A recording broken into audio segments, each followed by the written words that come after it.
The millionaire walked in irritated, thinking it would be just another routine appointment. But the pediatrician appeared humble, wearing her only simple dress.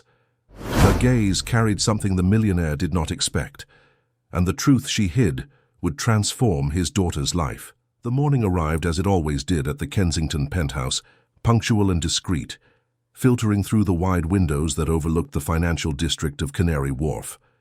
Richard Taylor woke up every day at 5:45 in the morning, not because an alarm clock forced him to, but because his body had learned over years of iron discipline that this was the exact moment the day should begin.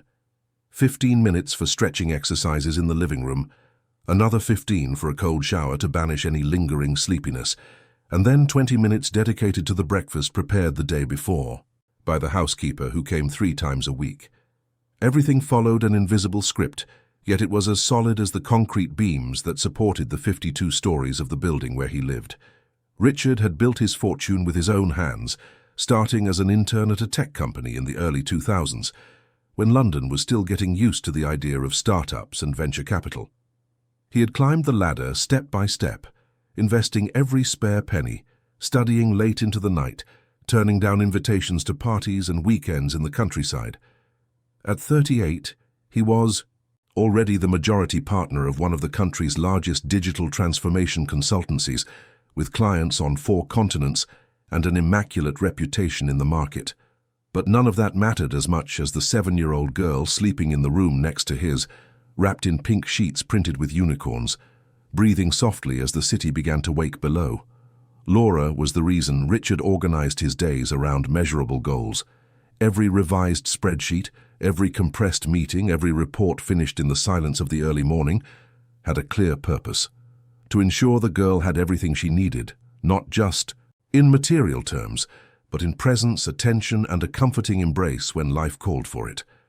Laura's mother had left when the child was only 2, leaving behind a brief, polite letter that explained, without much detail, that she needed to follow another path. Richard never knew exactly what had happened, if there was another love involved, if motherhood had proven to be a heavier burden than she could bear, or if simply the life beside him, with all its order and predictability, had become unbearable.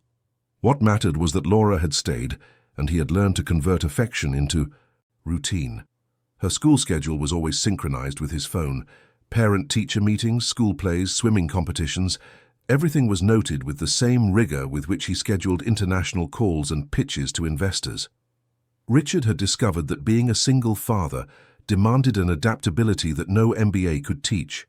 He had learned to comb long hair without leaving knots, to identify a fever by the touch of a forehead, to invent bedtime stories when the girl insisted she wasn't sleepy. The order with which he managed spreadsheets and losses protected him from having to name his own loneliness, that diffuse feeling that sometimes arose on Saturday nights when Laura was already asleep and the house became too quiet. On that Thursday morning, however, something was different. Richard noticed it as soon as he entered his daughter's room to wake her. Laura was curled up under the duvet, her face too flushed, her eyes slightly swollen. He sat on the edge of the bed and placed his hand on her forehead. A fever, not too high but present, insistent. "Sweetheart, how are you feeling?" he asked, keeping his voice calm. Laura opened her eyes slowly and winced. "My tummy hurts, Daddy. And my head too." Richard nodded, already mentally reorganizing his entire day. He had an important meeting at 9 in the morning, but nothing was more important than this. He picked up his phone and sent a quick message to his assistant, asking her to reschedule everything for the afternoon. Then he went to the kitchen, prepared a warm chamomile tea, and returned to the room with the digital thermometer. "Let's check your temperature, okay? And then I'll call the pediatrician." Laura agreed, docile, and Richard felt his heart clench. The girl was always so full of energy, always running through the house, inventing games, singing songs she learned at school. Seeing her like this, quiet and pale, was a reminder of how fragile life could be. The thermometer beeped, 38.5 degrees Celsius. It wasn't alarming, but Richard wasn't one to leave things to chance. He picked up his phone again and called the office of Dr. Evans, the pediatrician who had seen Laura since she was a baby. The secretary informed him that the doctor was on holiday, but that the clinic had a new doctor who could see them that very morning. Richard hesitated for a second as he disliked abrupt changes to his routine, but the situation demanded practicality. He accepted the 10:30 appointment. 2 hours later, he was parking his imported car in the underground garage of the pediatric clinic in Marylebone, a discreet building of smoked glass that exuded silent efficiency. Laura was a little more cheerful, but still complaining about her stomach. Richard held her hand as they crossed the lobby decorated with colourful panels and upholstered armchairs, and he introduced himself at the reception. "Mr. Taylor, Dr. Helen will see you in consulting room 3. You can go up," the receptionist said with a professional smile. They went up in the lift, Laura leaning on her father, and walked down the white-walled corridor to the indicated door. Richard knocked lightly, and a calm, soft female voice asked them to come in. The door opened, and then life, which had been following its predictable and controlled course, decided to confront Richard Taylor with the past in the form of a presence. The woman who stood up from the chair behind the desk was tall, slender, with brown hair tied in a simple bun. She wore a navy blue dress of a light fabric, visibly worn from much use, with a discreet neckline and short sleeves. There was no jewelry, no flashy watch, no elaborate makeup. Just a calm, almost forgotten beauty that stood out against the polished environment of the clinic and, for that very reason, became even more striking. Richard recognized her immediately. Helen Morris. The air seemed to vanish for a moment. He took a deep breath, searching for composure, but his heart raced in his chest. How many years had it been? 10, 12? He couldn't even calculate it precisely, because the memory of her, which had always been kept in a tightly shut drawer of his mind, now exploded in sharp fragments. The shy smile in the university corridors, the afternoons in Hyde Park, sitting on the grass, talking about dreams that seemed possible, the sudden farewell, without explanation, without time to understand. Helen, for her part, looked at him with an expression that mixed surprise with something deeper, something she herself seemed unable to name. There was a familiar unease in her memory, an almost tangible recollection that insisted on forming, but which she didn't know where to place. His eyes, brown and intense, awakened distant echoes. But she wasn't sure, not yet. "Good morning," she said, regaining her composure and extending a hand to greet him. "I'm Dr. Helen Morris, and you must be Laura, is that right?" The girl nodded shyly, clinging to her father's hand. Richard shook her hand, feeling the soft, formal touch, so different from the hands he had once held with intimacy. He chose to breathe before turning certainty into words. It wasn't the time. Not there. Not in front of Laura. Not when the professional before him had a job to do. "Richard Taylor," he said, his voice coming out more controlled than he expected. "A pleasure. Laura has had a fever since last night and is complaining of a stomachache." Helen nodded and gestured to the examination table covered with disposable paper. "Let's have a look then. Laura, can you lie down here for me? I promise it'll be quick." The consultation proceeded with impeccable professionalism. Helen examined Laura's throat, carefully palpated her abdomen, took her temperature again, and asked questions about her diet and sleep. Her voice was always gentle, patient, as if each word was chosen to avoid causing alarm, and Laura, who usually tensed up during medical appointments, seemed to relax. There was something about this woman's presence that was pacifying, a tranquil energy that the girl, sensitive as one who can perceive what adults avoid, identified immediately. Richard watched everything in silence, torn between concern for his daughter and the internal turmoil that Helen provoked just by being there, alive, real, so close after so much time. He noticed the details that the worn dress tried to hide, the delicacy of her movements, the concentration in her eyes, the way she smiled at Laura without forcing sympathy. Everything about her seemed genuine. "It's nothing serious," Helen finally said, writing some notes in the file. "It seems to be a simple virus. I'll prescribe an antipyretic and ask that she rests for the next 2 days. No school, plenty of fluids, and if the fever doesn't go down in 48 hours, you come back, okay?" Richard nodded, accepting the prescription she handed him. His fingers brushed against hers for a second, and he saw something change in Helen's eyes. A flash, a spark of recognition that was extinguished as quickly as it appeared. "Thank you very much, Doctor," he said, maintaining a formal tone. As Laura jumped off the table and went to the chair to get her backpack, Helen looked at Richard again, this time with renewed attention. She tilted her head slightly, as if trying to fit together the pieces of a forgotten puzzle. "I'm sorry, but," she began hesitantly, "have we met before? Your face is familiar." Richard felt his stomach churn. He could tell the truth right there, reopen old wounds, demand explanations that might never come. But looking at Laura, who was waiting anxiously to leave, he decided that this was not the moment. "Perhaps," he said vaguely, "London is a big city, but sometimes too small." Helen smiled faintly, but the doubt remained on her face. She walked them to the door and said goodbye politely, wishing Laura a speedy recovery. In the lift, descending in silence, Richard felt the weight of that reunion like a stone in his chest. Laura tugged at the sleeve of his jacket. "Daddy, I like that doctor. She's nice." Richard looked at his daughter and forced a smile. "Yes, she seems to be very good at what she does." But inside, a question hammered relentlessly. What was Helen doing here? Why had she disappeared? Like that, without a word, without even trying to explain. And why, after so many years, did the simple act of seeing her still have the power to destabilize everything he had built with so much effort? In the following days, Laura improved quickly. The fever broke that same night, and by the second day she was already asking to watch television and complaining of boredom. Richard worked from home, attending meetings via video conference while monitoring his daughter closely. But even while focused on spreadsheets and presentations, the image of Helen wouldn't leave his mind.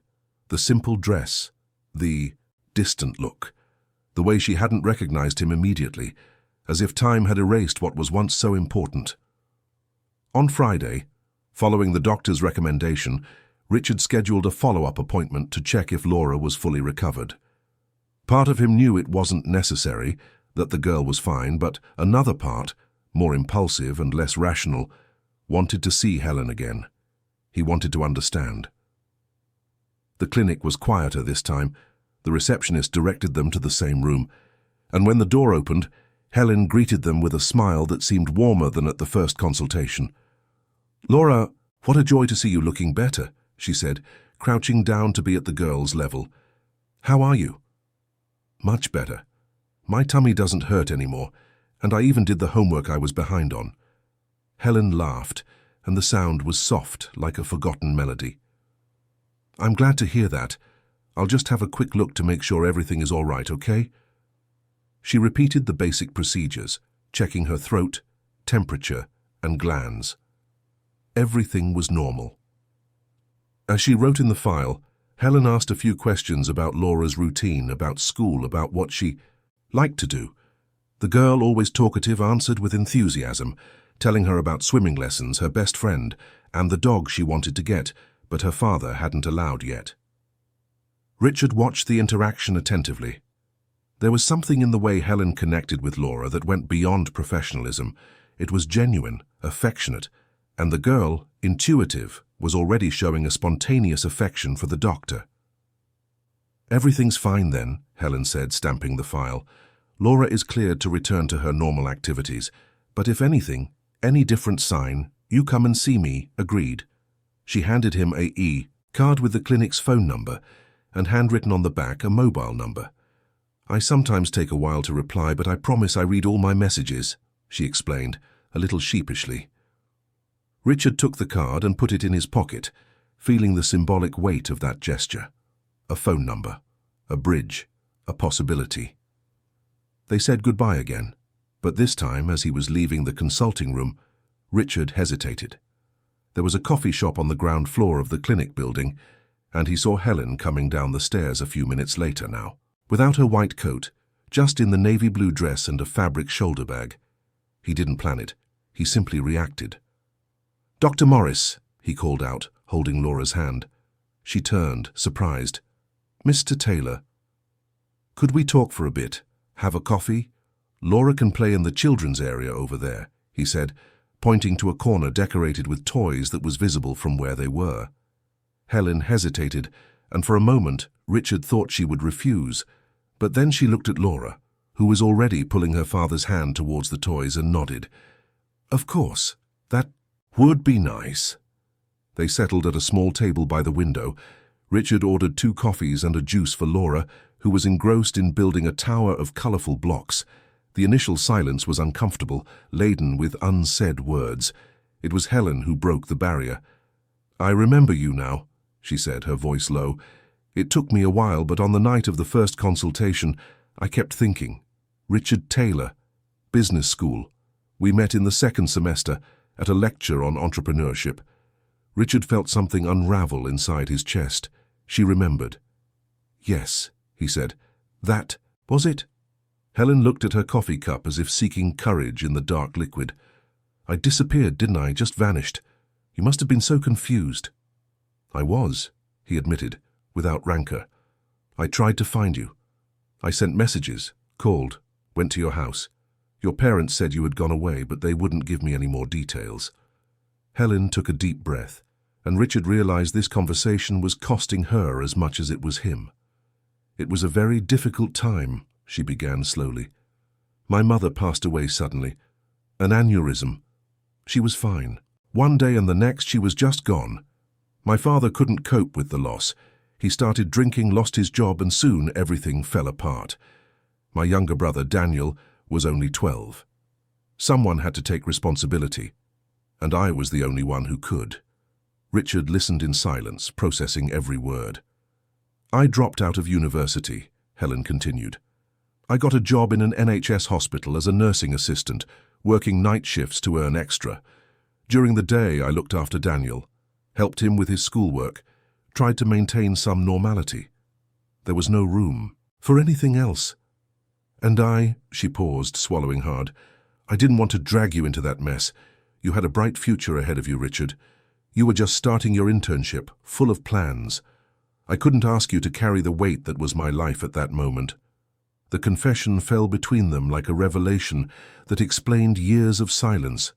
Richard felt a mixture of relief and sadness. Relief to understand that he hadn't been discarded for lack of importance. Sadness to imagine everything Helen had gone through alone. "You could have told me," he said, his voice thick with emotion. "I would have understood." "I know," she whispered, "but I was young, scared, and I thought I was protecting you. I thought I was doing the right thing." Silence returned, but this time it was different. It was no longer filled with resentment, but with mutual understanding. "And now?" Richard asked. "How did you get here?" Helen smiled for the first time, a real smile that carried both pride and exhaustion in equal measure. "After 3 years as an assistant, I managed to go back to university. I studied medicine at a state university, graduated, did my residency in pediatrics. Daniel is finishing his A-levels now, wants to study engineering. We survived, and I finally got this job at the clinic. I've been here for 3 months. Richard felt genuine admiration. Helen had rebuilt her life from scratch, alone, while taking care of someone else. It was a strength he recognized in himself, but in completely different circumstances. "And you?" she asked, her gaze now curious. "I saw your name in the business news. You really made it." He shrugged modestly. "I worked hard, built a company, but none of it would matter if it weren't for Laura." Helen looked at the girl who was now playing with a toy stove, pretending to cook. "Her mother left when she was 2, Richard said directly. "We don't keep in touch. It's just me and her." Helen nodded, and something in her expression changed. There was empathy there, a recognition of a similar struggle. "You're doing an incredible job. Laura is a beautiful, smart, well-adjusted girl. You can see she's loved." Richard felt a lump in his throat. Those words coming from Helen meant more than she could imagine. They talked for a few more minutes, avoiding heavy topics, trying to recapture a lightness that had once been natural between them. When they finally said goodbye in the car park, with Laura already sleepy in the back seat, Richard felt that something fundamental had changed. The past was no longer a threatening ghost. It was just a story that needed to be told, and maybe, just maybe, there was still room for a new chapter. That night, after putting Laura to bed, Richard stood on the penthouse balcony, looking at the city lights twinkling like fallen stars. He thought of Helen, of the worn dress she wore with dignity, of the sacrifices she had made without asking for anything in return. He thought about how life had a way of intertwining destinies in unexpected ways, and for the first time in many years, Richard Taylor allowed himself to feel something beyond responsibility and control. He allowed himself to feel hope. The following weeks brought a subtle but noticeable change to the routine of the Kensington penthouse. Laura had returned to school with renewed energy, but something in her had transformed. Richard noticed it in the small details, the way the girl drew at the kitchen table, while he worked on his laptop, using colors she had previously avoided, filling the skies with vibrant shades of blue instead of the usual gray. The nightmares that had haunted her since she learned her mother wasn't coming back, those nights when she would wake up crying and need to sleep beside him, began to space out. First, there were 3 consecutive nights without interruptions, then a whole week, and Richard mentally noted each victory like someone marking points on an invisible spreadsheet. But what intrigued the father most was the way Laura talked about Dr. Helen. The girl mentioned the doctor with a frequency that bordered on insistence, always finding a pretext to bring her name into the conversation. "Daddy, do you think Dr. Helen likes unicorns? I wonder if she knows how to swim too. Did you see how pretty she is when she smiles?"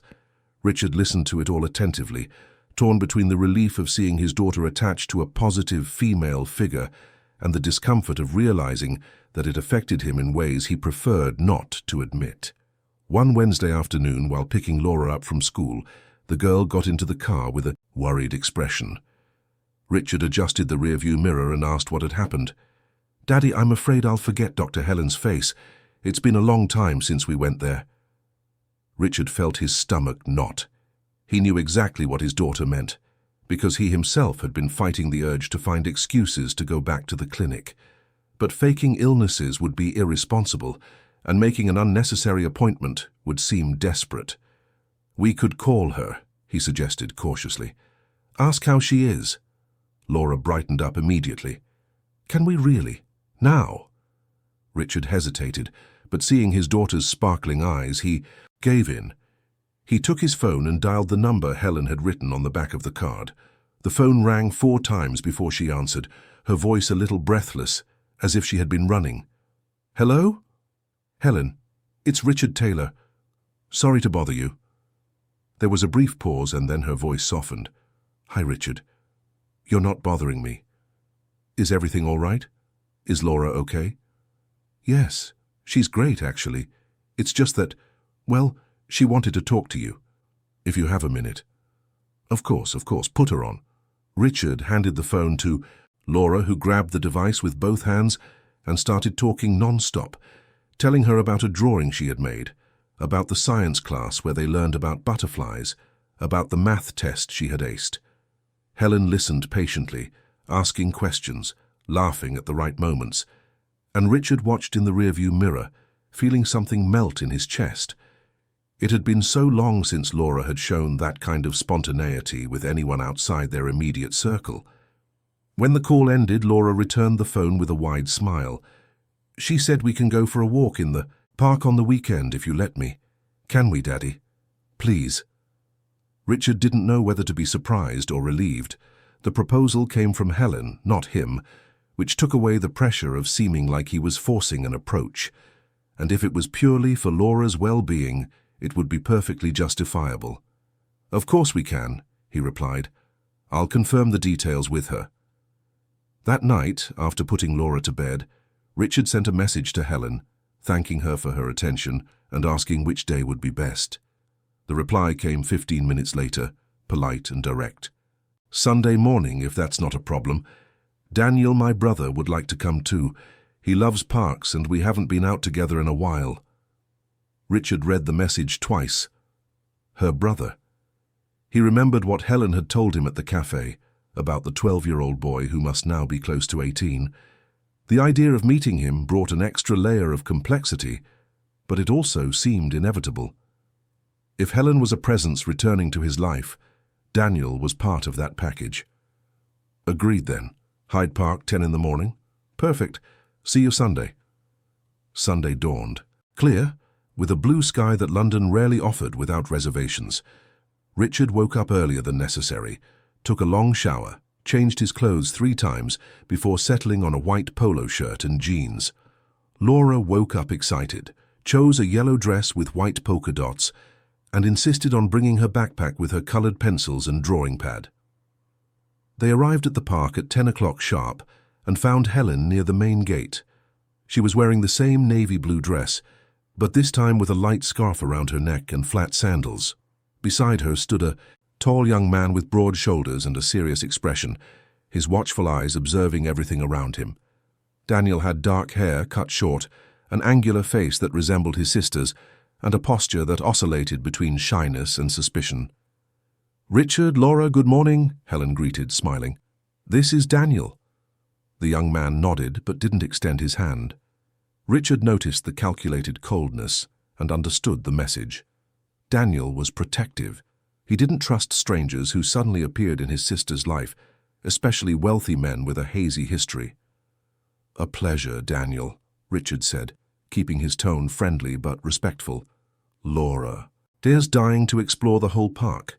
Do you know it well?" Daniel shrugged. "More or less. I come here now and then." The reply was short, but enough to break the initial ice. They began to walk through the park, following the shaded paths that cut through the gardens and led to the lakes.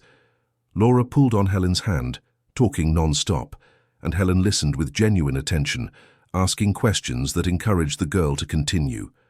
Richard walked beside Daniel, trying to find common ground. "Helen told me you're finishing your A-levels. Have you decided what you'll do next?" Daniel glanced at him before answering. "I want to study mechanical engineering. I've already been accepted at a top university here in London." Richard smiled, impressed. "Congratulations. That must not have been easy." "It wasn't," Daniel admitted, his voice losing some of its rigidity. "I studied a lot. Helen helped me with the science subjects. She was always good at that." Richard seized the opening.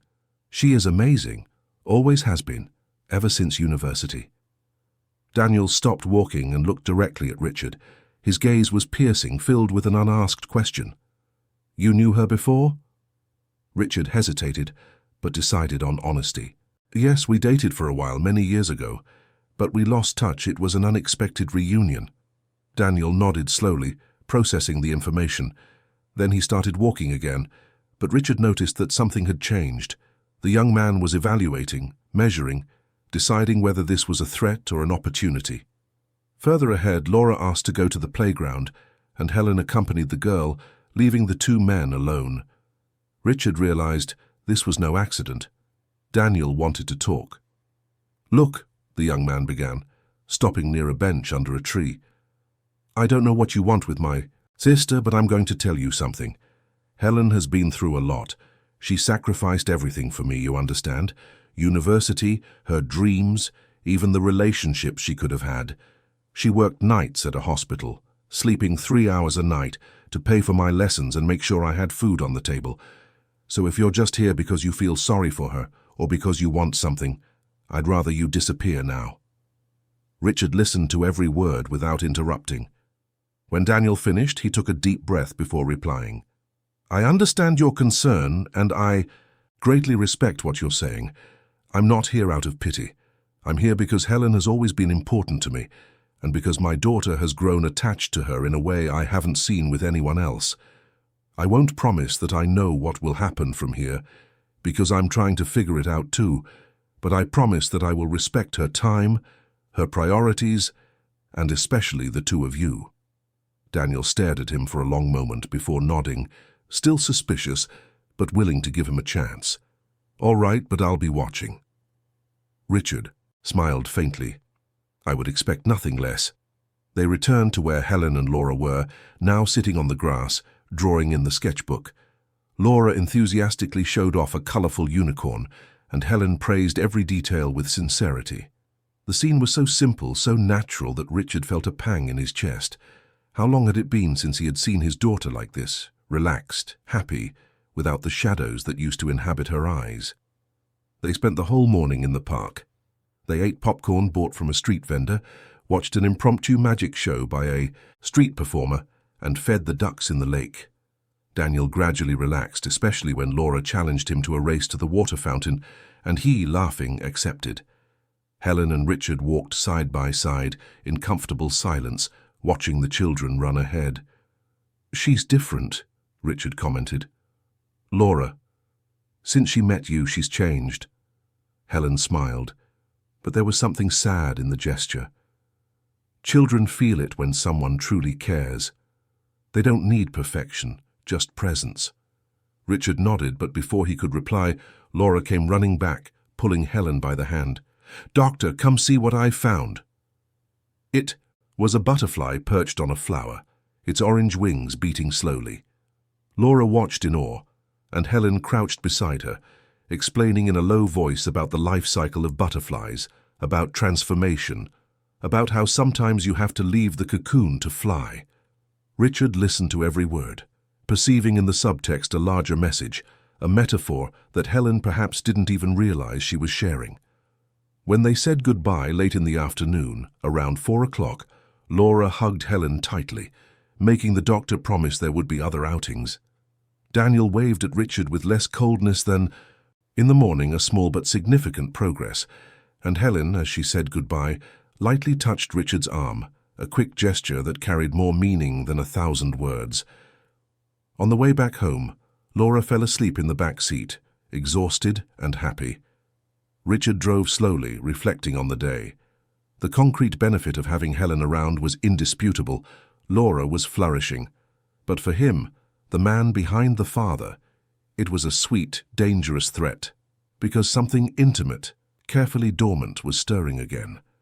He felt the armor he had built over the years begin to crack, and he didn't know if that scared him or relieved him. That night, after putting Laura to bed, Richard opened his laptop to review some reports, but he couldn't concentrate. He picked up his phone and, without much thought, sent a message to Helen. "Thank you for today. Laura can't stop talking about you, and I really enjoyed it too." The reply came a few minutes later. "I enjoyed it too. It's been a long time since I had a day like this. Thank you for including Daniel.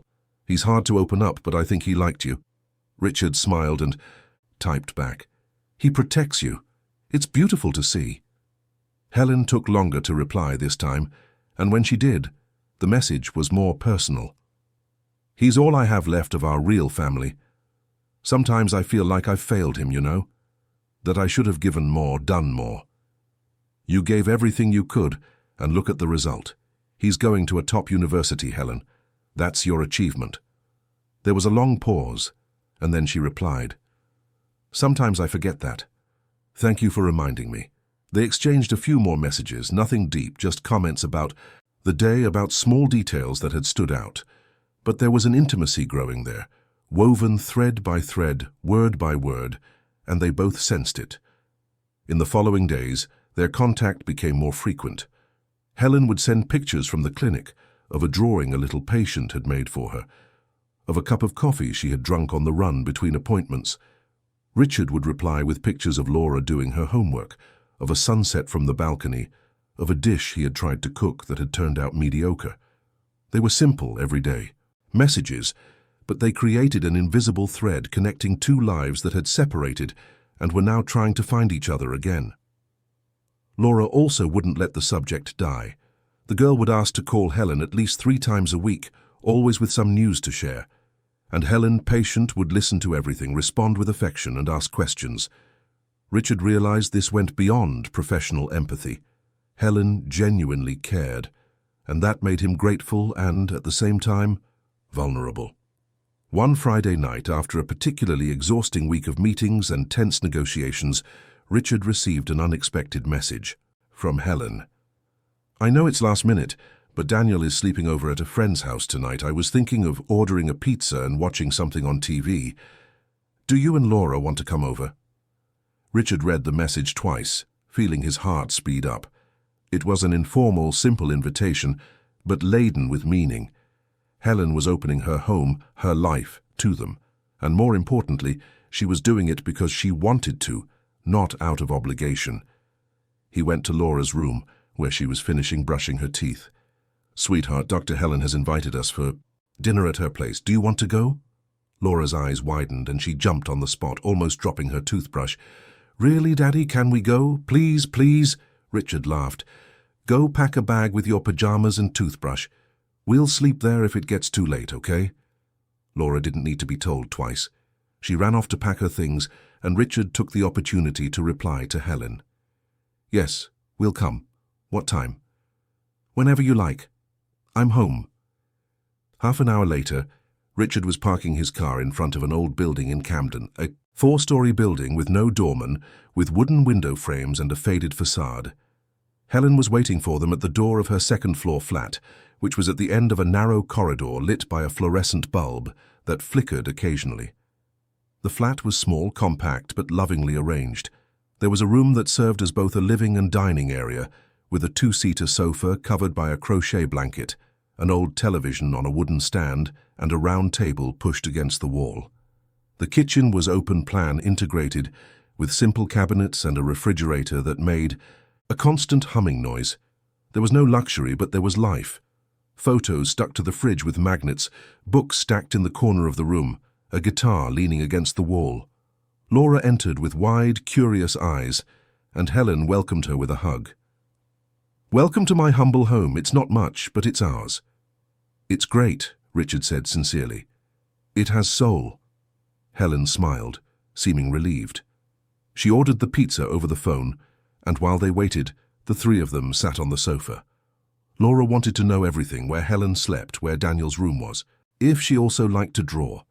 Helen answered patiently, showing them the entire flat, which took no more than 5 minutes to explore.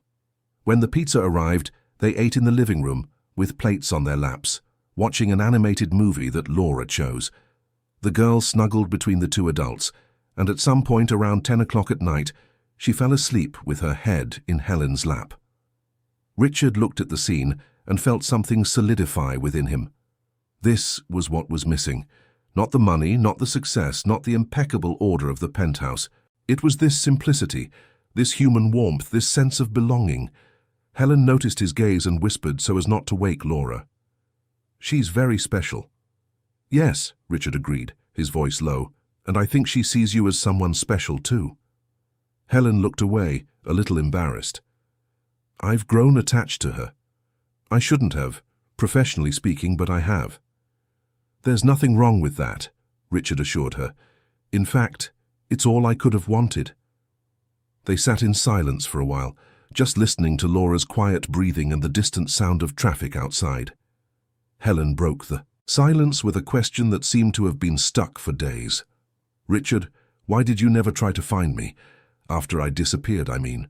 You tried for a while, but then you gave up." He sighed. "I did try, Helen, for months. But your parents made it clear that you didn't want contact, and I took that as a message. I thought you had moved on, that you had someone else, that I no longer made sense in your life. So I stopped insisting, because insisting would have felt like an invasion." Helen shook her head, her eyes welling up. "I never told them I didn't want to talk to you. They decided that on their own, thinking they were protecting me, and I foolishly let them. I thought it would be easier for everyone if I just disappeared from your life." "It wasn't," Richard said, his voice firm but without accusation. "But I understand why you did what you did, and I don't blame you."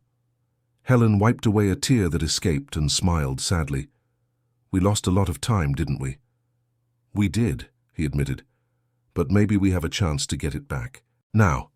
She looked at him, her eyes seeking confirmation. "Do you really think so?" "I do. If you want to." Helen didn't answer with words. She just took his hand, intertwining their fingers, and they sat like that on the old sofa, with Laura sleeping between them, as the movie ended and the credits rolled up the screen. That night marked a turning point. Richard and Laura stayed late, and when they finally said goodbye, it was past midnight. On the way back home, with Laura still asleep in the back seat, Richard felt that something fundamental had changed. It was no longer just about rediscovering an old love. It was about building something new, something that included Laura, Daniel, Helen, and all the baggage each of them carried. But he also knew it wouldn't be easy. Daniel was still suspicious. Helen had her own internal battles, and he, Richard, needed to learn to let someone in again, to lower the defenses he had so carefully built over the years. But for the first time in a long time, he was willing to try. October arrived, bringing the humid heat that London reserves for spring, when the air is heavy, and the sky promises rain without delivering. Richard had begun to reorganize his schedule in a way that would have seemed unthinkable months earlier. Meetings that used to stretch until 9 at night now ended at 6, because at 7 he needed to be home for dinner with Laura. International trips, once accepted without hesitation, now underwent a more rigorous scrutiny. Was it really necessary to go in person, or would a video conference suffice? And on weekends, the time he used to dedicate to reviewing reports was now divided between parks, museums, and visits to the Camden flat, where Helen and Daniel welcomed them with a growing naturalness. The dynamic between the four was gradually adjusting, like pieces of a puzzle not meant to fit perfectly, but which, with patience and goodwill, were beginning to form a coherent picture. Laura was the glue that held everything together. The girl moved between the adults with a lightness that only children possess, pulling Helen to draw, asking Daniel to teach her magic tricks he had learned on the internet, hugging her father when she sensed he was tense. Richard observed everything with the attention of someone who knows they are treading on fragile ground, where one false step could crumble what was being built so carefully. Daniel remained a challenge.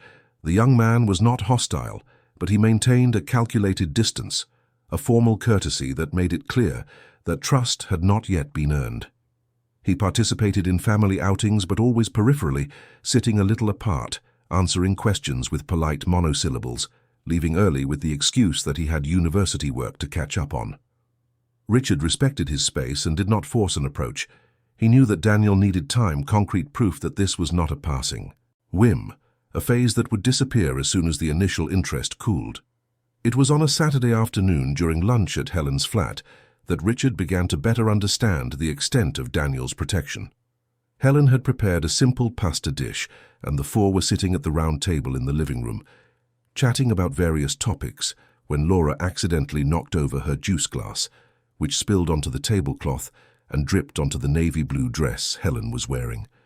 The doctor quickly stood up, grabbing a cloth to clean up, but not before Richard noticed Daniel's expression. The young man had gone rigid, his eyes fixed on the wet dress, and there was something almost desperate in his gaze. "I'll go change," Helen said, trying to sound calm. "It's nothing, Laura. It happens." But Daniel was already on his feet, grabbing the roll of paper towels, helping to dry the table with mechanical movements. When Helen left for her room, he turned to Laura, who was on the verge of tears. "Hey, don't cry. It was an accident. The dress will be fine." The way he said it, with an urgency that went beyond a simple accident, made Richard realize there was more to it. That dress was not just a piece of clothing. It was important in a way he did not yet fully understand. Helen returned a few minutes later, wearing a white blouse and jeans, and lunch continued without further incident. But Richard stored that moment in his memory, determined to understand it better when the opportunity arose. The chance came 2 weeks later, on a Sunday morning when Daniel and Richard found themselves alone in Hyde Park. Helen had taken Laura to the restroom, and the two men were sitting on a bench near the lake, watching the ducks glide across the dark water. "Can I ask you something?" Richard began cautiously. Daniel glanced at him. "Depends on what it is." "It's about the blue dress Helen always wears. I noticed you got a bit tense when Laura spilled juice on it the other day. Is there a special story behind it?" Daniel took a deep breath and remained silent for so long that Richard thought he wouldn't answer. But then the young man began to speak, his voice low and measured. "It was the last gift my mother gave her, 2 weeks before, well before she passed away. She bought it at a sale, used almost all the money she had saved. She said she wanted to see Helen looking beautiful at a graduation, a wedding, I don't know. Helen wore the dress to the funeral. And later, when everything fell apart and we didn't even have money for clothes, she kept wearing it. She altered it, sewed it, adjusted it. She said that as long as she had that dress, she had a piece of our mother with her. Richard felt a lump in his throat. He looked at the lake without really seeing anything, processing the information. "I didn't know, I'm sorry if I was intrusive." Daniel shrugged. "There's no way you could have known. Helen doesn't talk about it. She thinks showing sentiment for material things is silly, you know. But I see it. I know how much that dress means to her." They fell silent again, but this time it was a different silence, less laden with tension. Richard felt he had crossed an invisible barrier, that Daniel had entrusted him with something important. "I'll be careful," Richard said, "and I'll explain it to Laura too, gently. She needs to understand that some things have a value that goes beyond what we see." Daniel nodded, and for the first time since they had met, he managed something close to a smile. "You're not so bad," Richard laughed, surprised. Was that almost a compliment? "Almost," Daniel confirmed, and this time the smile was complete. When Helen and Laura returned, they found the two men talking about football, debating the city's teams with the typical passion of those who take the subject seriously. Laura was confused by the change in atmosphere, but Helen noticed immediately and exchanged a look with her brother, who gave an imperceptible nod. Something had changed, and she didn't know exactly what, but she felt it was for the better. In the following days, Richard couldn't stop thinking about the dress. The image of Helen wearing that worn piece, carrying her mother's memory in every thread, moved him deeply. He knew sacrifice, he knew renunciation, but there was something in the way she had transformed that object into an anchor of identity that touched him in a special way. The dress had ceased to be an embarrassment and had become an effective relic, and that said a lot about who Helen was. It was Laura who gave Richard the idea without knowing she was doing so. One afternoon, the girl was drawing in the penthouse living room while he worked on his laptop, and suddenly she stopped, pencil in the air, with a thoughtful expression. "Daddy, why does Dr. Helen always wear the same dress?" Richard closed his laptop and sat down beside his daughter. "It's a very special dress for her. It was a gift from her mother, who isn't here anymore, so when she wears it, it's like her mother is close by."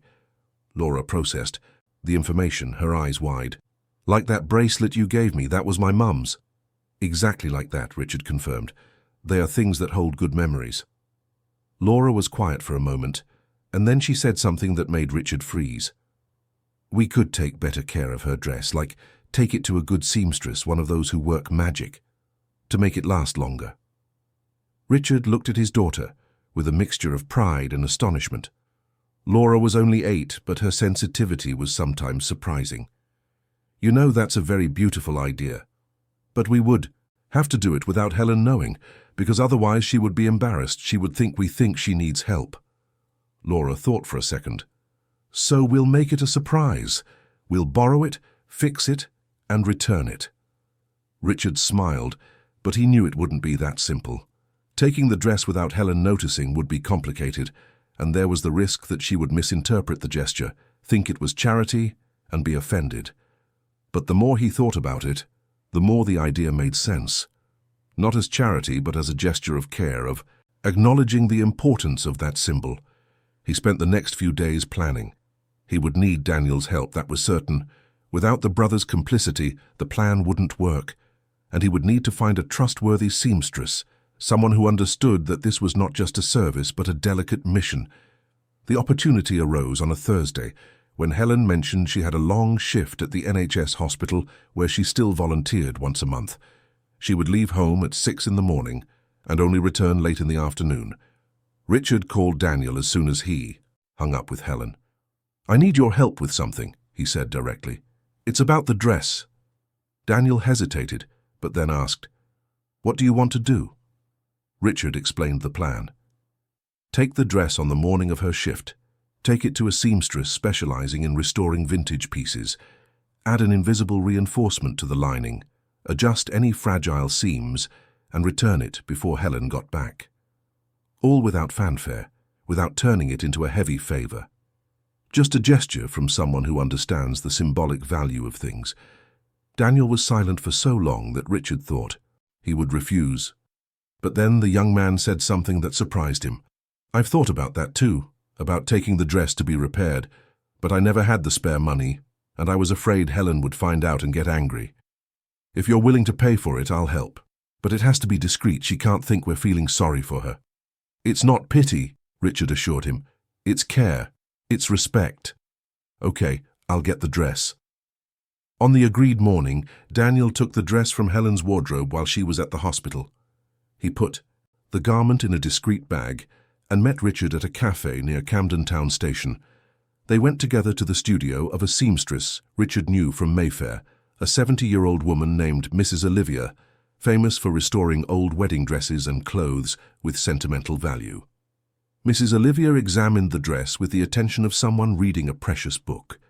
She ran her fingers over the seams, checked the fabric against the light, and made notes in a worn notebook. "This dress has a story," she commented, her eyes shining. "You can tell it's been worn with love." "I'll reinforce the lining without altering the appearance at all. It will be invisible, but it will last much longer. When do you need it?" "By the end of the afternoon," Richard said. Mrs. Olivia raised her eyebrows. "Is it that urgent?" "It's important," Daniel corrected. "Very important." The seamstress nodded, understanding without needing further explanation. "Leave it with me." Richard and Daniel spent the rest of the day together, something that had never happened before. They had lunch at a simple Japanese restaurant, talked about Daniel's university, about his plans for the future. Richard offered help with books, with materials, but Daniel politely refused, saying he preferred to achieve things on his own. Richard respected that, but made it clear that the offer would remain open. At 5 in the afternoon, they returned to the studio. Mrs. Olivia greeted them with a satisfied smile, holding the dress wrapped in tissue paper. "It's perfect. The lining is reinforced, the seams are checked. It looks new, but without losing its soul." Richard paid for the service, thanked her sincerely, and he and Daniel rushed back to Camden. They managed to put the dress back in the wardrobe 20 minutes before Helen arrived, when she entered the flat, tired but cheerful. She found the two of them sitting on the sofa, watching television as if nothing had happened.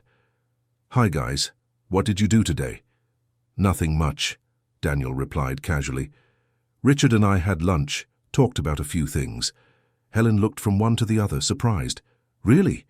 The two of you alone?" Daniel shrugged. "He's not as boring as I thought." Richard laughed, and Helen was visibly moved.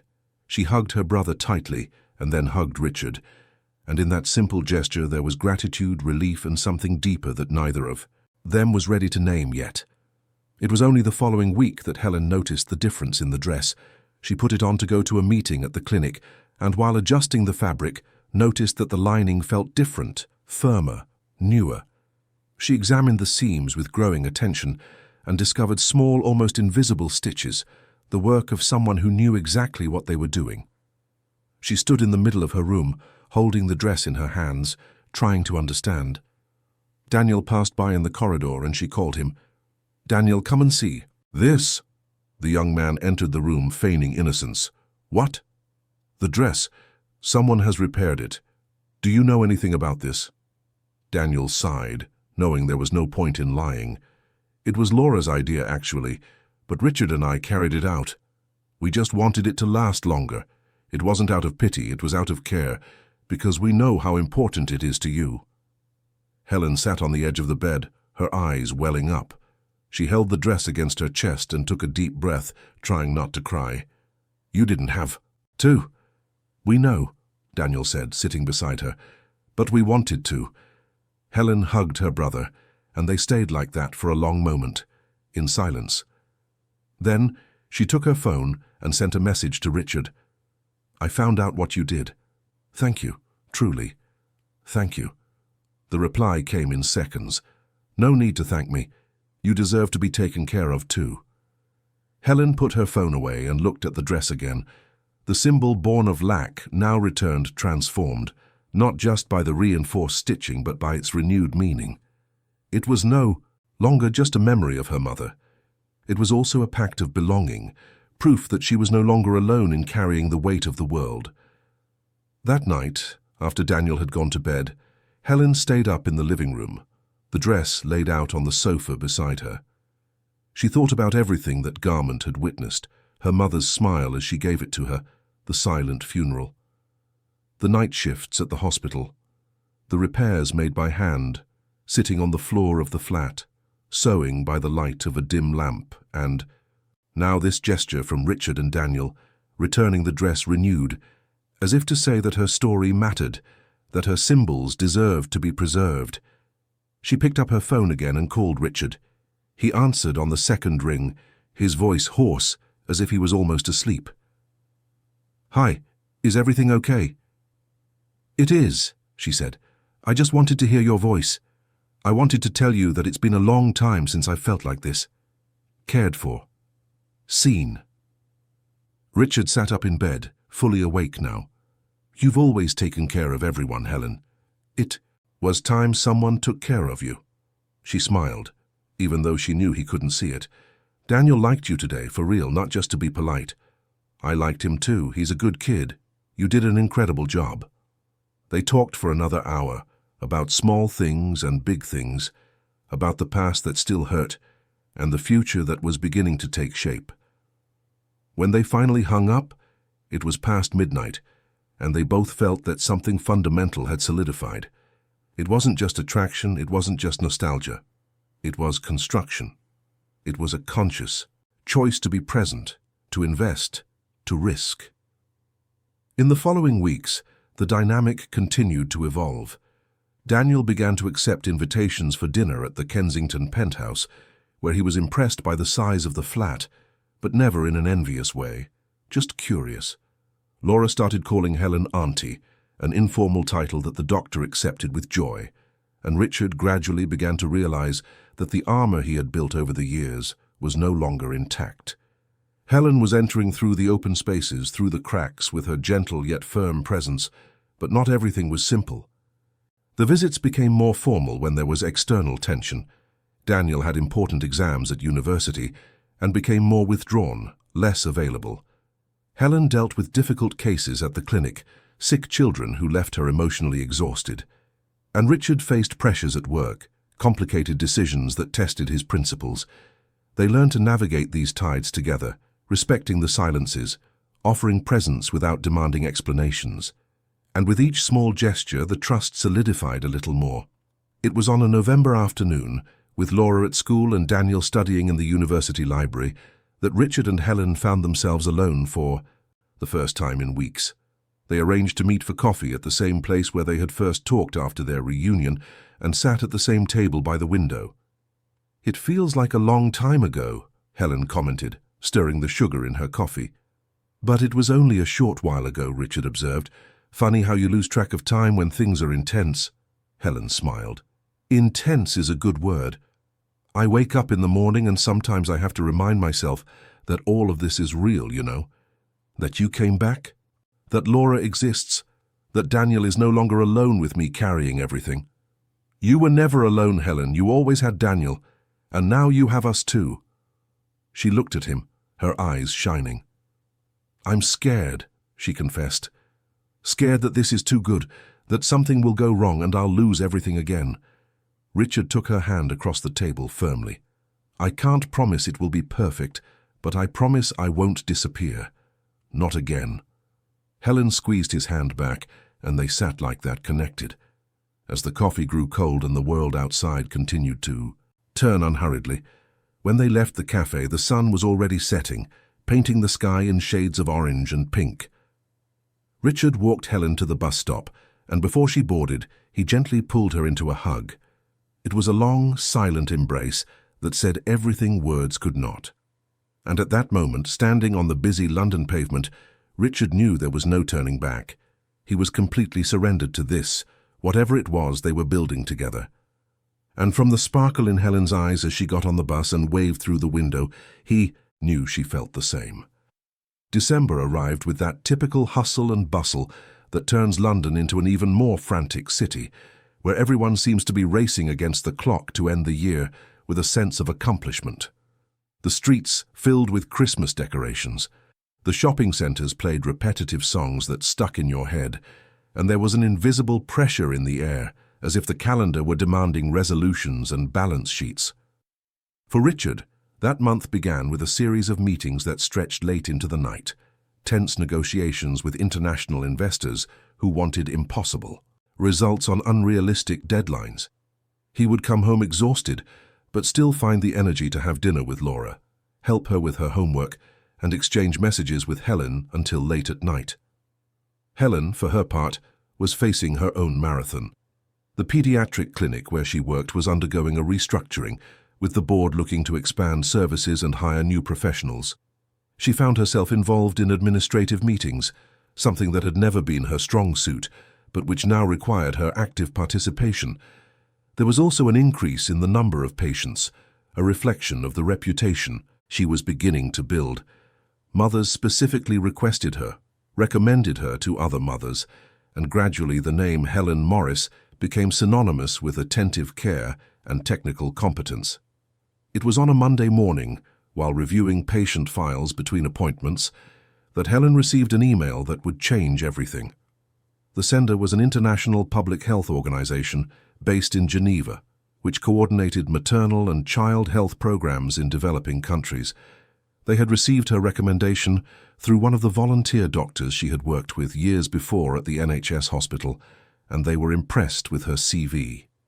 The email was formal but carried a sense of urgency. They wanted to discuss the possibility of her heading a new department focused on preventive pediatrics in Latin America, a position that would require frequent travel and, eventually, a move to the administrative headquarters in Switzerland. Helen read the email 3 times, her heart pounding. It was the kind of opportunity that comes once in a lifetime, the recognition of years of hard work, sleepless nights, and difficult choices.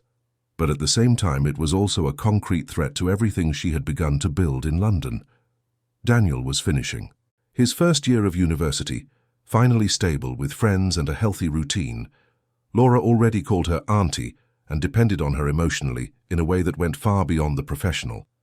And Richard, well, Richard was a presence she no longer knew how to live without. She didn't reply to the email immediately. She put her phone in the drawer and tried to focus on the waiting patients. But throughout the day, the message hammered in her head, bringing with it a question she feared to answer. What did she really want? The brilliant career she had always dreamed of, or the simple but fulfilling life she was building here? That night, Helen couldn't sleep. She stayed up in the living room of the flat, her laptop open on the table, researching the organization, reading about the projects they developed, imagining what it would be like to work in an international environment with adequate resources, making a difference on a global scale. It was everything she had ever wanted, but at the wrong time. Or perhaps at the right time, and she just wasn't ready to admit it. Daniel woke up in the middle of the night for a glass of water and found his sister still awake, the light from the computer illuminating her tired face. "Are you okay?" he asked, concerned. Helen closed the laptop too quickly, a gesture that betrayed her discomfort. "I'm fine, just couldn't sleep." Daniel was no fool. He pulled up a chair and sat down beside her. "What happened?" Helen hesitated, but then realized there was no point in hiding it. Daniel deserved to know, especially since any decision she made would directly affect his life too. "I received a job offer, international. It's an important position, in an organization that does serious work, but it would require me to move eventually, and travel a lot before that." Daniel was silent, processing. Then he asked the only thing that mattered. "Is it what you want?" "I don't know," Helen admitted, her voice breaking. "It's everything I've ever dreamed of professionally, but now there's you, there's Laura, there's Richard. How do I choose between all of that?" Daniel held his sister's hand firmly. "Helen, you've already sacrificed so much for me. I'm fine now. I'm at university. I have friends. I can manage on my own. If this is what you want, don't let it go because of me. But you still need me. I'll always need you, but not in the way I used to. You gave me everything I needed to stand on my own feet. Now you deserve to think about yourself." Helen hugged her brother tightly, the tears finally falling. Daniel held her, letting her cry, offering what she had always offered him, silent presence and unconditional support.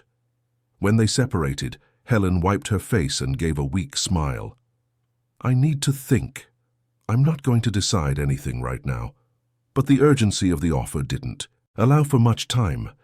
The organization wanted an answer in 3 weeks, and each passing day weighed like a stone on Helen's chest. She didn't tell Richard immediately. Part of her was afraid of his reaction, afraid that the mere mention of the possibility of leaving would change the way he saw her. But keeping it a secret also felt wrong, disloyal, and after a week of insomnia and anxiety, Helen decided she had to talk.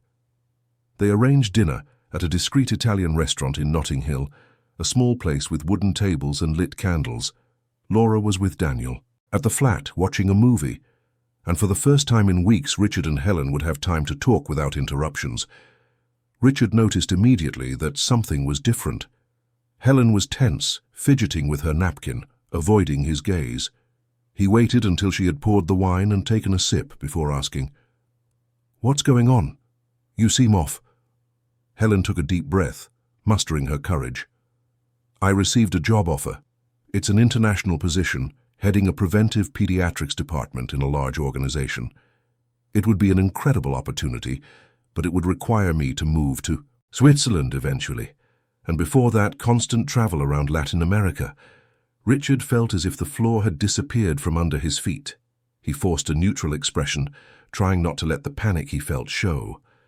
"That's a great opportunity," he said, his voice coming out more controlled than he expected. "You deserve it." Helen looked at him, frustrated. "Don't do that, Richard. Don't pretend everything is fine. I need to know what you're really feeling." He put his wine glass down on the table and ran a hand through his hair, trying to organize his thoughts. "I'm scared," he finally admitted. "Scared of losing you again. Scared that Laura will suffer. Scared that I was a fool to believe we could actually build something together." Helen felt tears burn her eyes.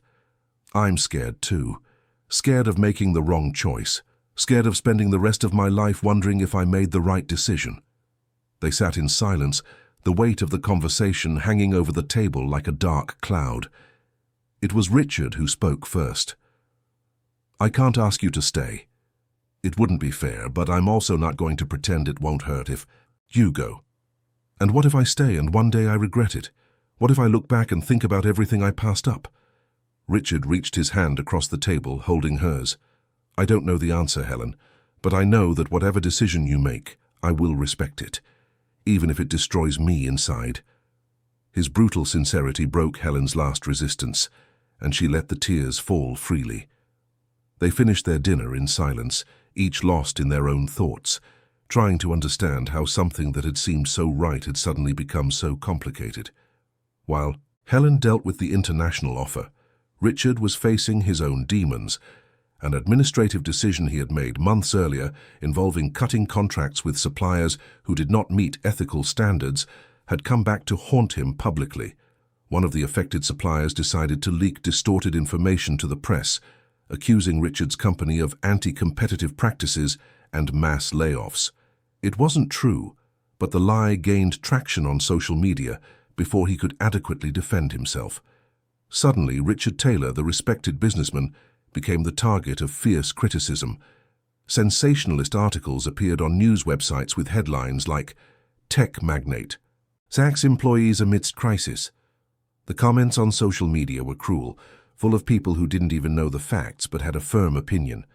He saw the reputation he had spent years building being threatened by simplified versions of complex decisions. The pressure was immediate and brutal. Clients began to question, investors demanded clarification, and the company's legal team went into damage control mode. Richard spent entire days in crisis meetings, preparing official statements, gathering documentation that proved the layoffs never happened, that the contracts were terminated for legitimate ethical reasons. But what hurt the most was realizing that the exposure was affecting Laura. At school, some parents started giving him strange looks, whispering when he arrived to pick up his daughter. One mother even made a malicious comment in front of other people, questioning whether his money was clean. Laura heard it, and that night she cried in her father's arms, asking if he was a bad person. Richard held his daughter tightly, his heart broken. "No, sweetheart. I'm not. I just did what I thought was right, and some people didn't like it. But the people who really know us know who I am. And Dr. Helen? Does she know too? The question was like a stab. Richard realized Laura was worried that Helen would distance herself because of the controversy, and that destroyed him inside. Yes, she knows, and she won't leave because of this. But when Richard told Helen about the crisis, he noticed a hesitation in her voice. She was supportive, said all the right things, but there was a new distance, a caution that hadn't been there before. Helen mentioned that the clinic was also concerned, that some parents were questioning her association with him, and that perhaps it would be better to maintain a professional distance until everything was cleared up. Richard understood the logic, but the pain was real. It was exactly what he had feared, that when things got tough, people would pull away. He didn't blame her. Helen had her own reputation to protect, her career, Daniel. But it hurt to realize that love, or whatever it was between them, wasn't strong enough to weather storms. They stopped seeing each other as frequently. The messages became more spaced out, more formal. Laura felt the difference and became quiet, less communicative, and started having nightmares again. Richard dealt with everything, alone, working 16-hour days to clear the company's name, to prove the accusations were false, to rebuild what had been tarnished. It took 3 weeks of intense work, but finally, Richard managed to gather irrefutable proof. Documents showing that there were no layoffs, that the contracts were terminated for serious contractual violations, that the company had always operated within the law. He gave interviews, published transparent reports, and opened the accounting books for external audit. Slowly, the narrative began to change. Serious journalists investigated and published articles correcting the false information. The supplier who started the smear campaign was sued and lost credibility. Richard's reputation was restored, but the process left scars. He learned that being right doesn't always prevent you from being misinterpreted, that transparency takes time to be recognized, and that the people who really matter are those who stay when everything seems lost. During those difficult weeks, it was Daniel who surprised Richard. The young man called several times, offering moral support, saying he believed in him, that he knew real bad men, and Richard was not one of them. Those calls, coming from Helen's brother, meant more than Richard could express. It was only when the dust settled, when the last retraction articles were published and life began to return to normal, that Helen truly reappeared. She sent a message asking to talk, and they met at the same cafe where it had all begun. Helen arrived with a face marked by sleepless nights. She sat down, and before Richard could speak, she blurted out, "I'm so sorry. I should have stood by you, but I was scared. Scared the clinic would fire me, scared it would affect Daniel, scared of losing everything I've achieved. I was a coward."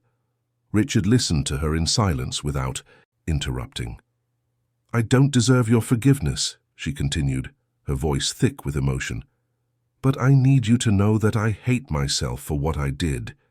You didn't deserve that." He took a deep breath before replying, "I understand why you pulled away. I don't agree with it, but I understand. You have responsibilities, you have people who depend on you. I just wish you had trusted me enough to know I wouldn't do anything wrong. I know that now. But in the heat of the moment, with everyone questioning, I doubted, and I'm ashamed of that." Richard took her hand across the table. "People make mistakes, Helen. I've made them too. What matters is whether we can fix it." She looked into his eyes, seeking confirmation. "Can it still be fixed?" Richard hesitated, not because he didn't know the answer, but because he needed to be honest. "It can, but it won't be like before. It will take time to rebuild the trust." Helen nodded, accepting the verdict. "I'll do whatever it takes." They talked for hours, dissecting everything that had happened, exposing hurts, asking for forgiveness, promising to do things differently. When they said goodbye, it was already night, and they both knew they had crossed a difficult valley, but there was still a long road ahead. It was also that week that Helen revealed something that partly explained her hesitation during Richard's crisis. She was engaged. It wasn't a typical engagement, driven by passion or romantic love, but by gratitude. The fiancé was Michael, the son of a woman named Vera, who had taken in Helen and Daniel in their most difficult days, when they had nowhere to live after their father succumbed to alcoholism. Vera had offered a room in her own house, helped with food, with clothes, with words of encouragement when all seemed lost. Michael had always been kind, attentive, and over the years had developed feelings for Helen. When he asked her to be his girlfriend, Helen accepted out of gratitude, out of a sense of moral obligation. The relationship never had fire, never had that intensity it should have, but it was comfortable, safe. And when Michael proposed, Helen said yes, because it seemed like the right thing to do. After all, he was the son of the woman who had saved her life. But now, with Richard back, with everything she felt for him, that ring on her finger weighed like a chain. Helen knew she had to end the engagement, but she was afraid of hurting Michael, of disappointing Vera, of seeming ungrateful. Richard was shocked by the revelation. "You're engaged, and you didn't tell me." "I was going to," Helen defended herself, "but things were happening so fast between us, and I didn't know how to say it. Michael is a good person, Richard. He doesn't deserve to be cheated on or used. I agree, but you don't deserve to live a lie either." Helen buried her face in her hands. "I don't know how to undo this without destroying everything." Richard felt a mixture of anger and compassion. Anger for being kept in the dark, for having invested emotionally without knowing she was committed. Compassion because he saw how much it was tearing her apart. "You need to talk to him. End it properly, not for me, but for yourself, because gratitude isn't love, and you both deserve more than that." Helen knew he was right, but knowing and doing were two completely different things.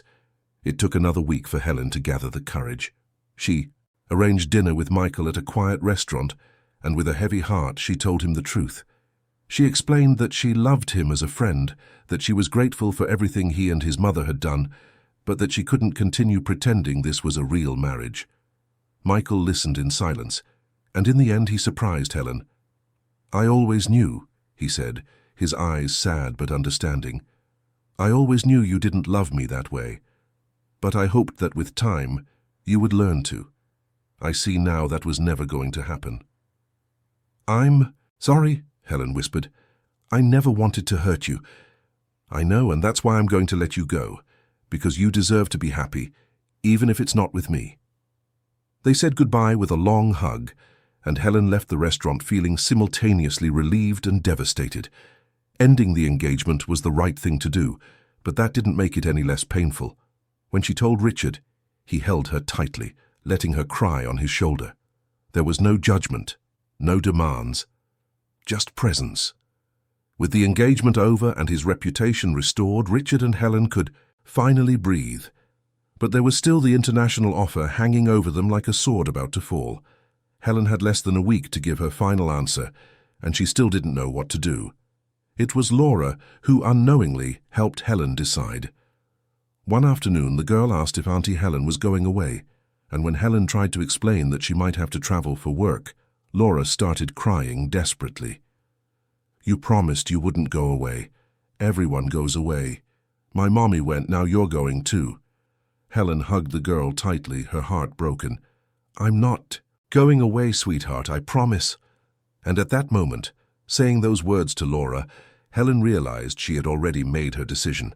It wouldn't be easy to turn down such an opportunity, but some things were worth more than professional recognition. Some things were worth more than brilliant careers. She sent the email that same night, thanking them for the opportunity, but explaining that her priorities were in London, with people who depended on her in ways that went beyond the professional. It was painful to press the send button, but when she did, she felt a weight being lifted from her shoulders. Richard, when he found out, did not show euphoria. He just held her hands and said with sincerity, "Are you sure about this?" "I am," Helen replied firmly. "My life is here, with you." January brought with it that stuffy heat that makes London feel like a pressure cooker about to explode. The streets would empty in the afternoons, when the sun beat down mercilessly, and would only fill up again in the late afternoon, when the thermometer dropped a few degrees and life became minimally bearable. Richard took advantage of the start of the year to slow down his work pace, something unthinkable in previous years, but which now seemed not only possible but necessary. The crisis he had faced at the end of the previous year had taught him that reputations can be rebuilt, but time lost, with those who matter, never comes back. Laura was on her school holidays, and Richard organized a routine that included morning walks, swimming at the club, cinema afternoons, and quiet evenings at home. Helen, who also had a lighter schedule during the month, naturally became part of these activities. Daniel, now officially in his second year of engineering, would show up when he could, always carrying books and notebooks, but visibly more relaxed than in previous months. The dynamic between the four was different, more fluid, less laden with unspoken tensions. Daniel treated Richard with a cordiality that bordered on genuine friendship, even accepting invitations to watch football matches together or discuss politics and the economy. Helen and Richard, for their part, were rebuilding the trust that had been shaken during the business crisis, but now with a greater awareness of the mistakes made and a renewed commitment to honest communication. It was on a hot Saturday afternoon, while Richard was working in the penthouse office reviewing some contracts, that Laura entered the room with a shoebox in her hands. She had that curious expression that children have when they discover something adults preferred to hide. "Daddy, what's this?" she asked, placing the box on the desk. Richard looked at the box and felt his stomach knot. It was one of the boxes he kept at the top of the wardrobe, full of old photographs, letters, memories, from a time that seemed to belong to another life. He hadn't touched it in years. "Where did you get this?" "I was looking for a doll that fell behind the wardrobe and I saw the box. Can I see the photos?" Richard hesitated, but then realized there was no reason to hide it. They were just old photographs, memories of a time that had passed. "Yes, you can, sweetheart, but be careful, okay? Some of them are very old." Laura sat on the floor and began to sift through the contents of the box with reverent care. There were photos from Richard's university days, faded images of parties, trips, friends whose names he no longer even remembered, and then Laura stopped, holding a specific photograph, her eyes wide. "Daddy, isn't this Dr. Helen?" Richard felt his heart race. He got up from his chair and went over to where Laura was sitting. The girl was holding a photo from almost 15 years ago, taken during a trip he and Helen had taken to the Cotswolds over a long weekend. In the image, the two of them were embracing in front of a rustic inn, smiling at the camera with that kind of carefree happiness that only youth allows. Helen was wearing a red coat that Richard remembered perfectly, and he had longer hair, a look he had abandoned years ago. "Yes, it is," Richard confirmed, taking the photo and looking at it closely. "It was taken a long time ago." "But how? You knew Dr. Helen before she was a doctor." "I did. We dated when we were younger during university." Laura processed the information with the seriousness that children show when they realize they are in the presence of something important. "And why didn't you stay together?" Richard sat on the floor beside his daughter, realizing that this was a conversation that could not be rushed. "Life is complicated. Sometimes, sweetheart, Helen had to take care of Uncle Daniel when they were younger, and we ended up losing each other. But look, we found each other again, and now you're here, and Daniel is here too, and we're building a different kind of family, but a beautiful one all the same." Laura looked at the photo again and then at her father. "Are you going to get married?" The question caught Richard by surprise. He opened his mouth to answer, but he didn't know exactly what to say. Marriage was something he and Helen had not yet discussed openly.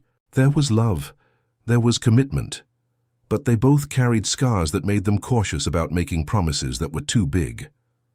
"I don't know, sweetheart, but I know that we love each other, and that we're trying to make it work. That's what matters right now." Laura seemed satisfied with the answer. She put the photo in her dress pocket and continued to rummage through the box, finding other images, asking questions about each one. Richard answered patiently, grateful for that moment of connection with his daughter, but at the same time worried about what Laura would do with this discovery. That night, during dinner at Helen's place, Laura couldn't contain herself. As soon as they finished eating, she pulled the photo from her pocket and showed it to Helen and Daniel. "Look what I found! You really were boyfriend and girlfriend!" Helen took the photo with trembling hands, her face a mixture of surprise and nostalgia. She looked at Richard, who shrugged with a sheepish smile. "Laura was going through old boxes," he explained. Helen studied the image carefully, running her finger over the faded paper. Daniel came closer and looked too in silence. "I don't even remember us taking this photo," Helen commented, her voice low. "That was a good trip." "It was," Richard agreed. "One of the best." Laura watched the two adults attentively and then asked a question no one expected. "If you loved each other so much, why did you let the love go away?" The room fell silent. Daniel looked away, uncomfortable. Helen wiped away a tear that escaped, and Richard searched for the right words. "Sometimes we make mistakes, Laura. And sometimes life separates us, even when we don't want it to. But the important thing is that when we get a second chance, we make the most of it." Laura nodded, seeming to understand more than an 8-year-old should. She took the photo back and put it in her pocket again. "I'm going to keep this photo forever, to remember that you loved each other once, and now you can love each other again."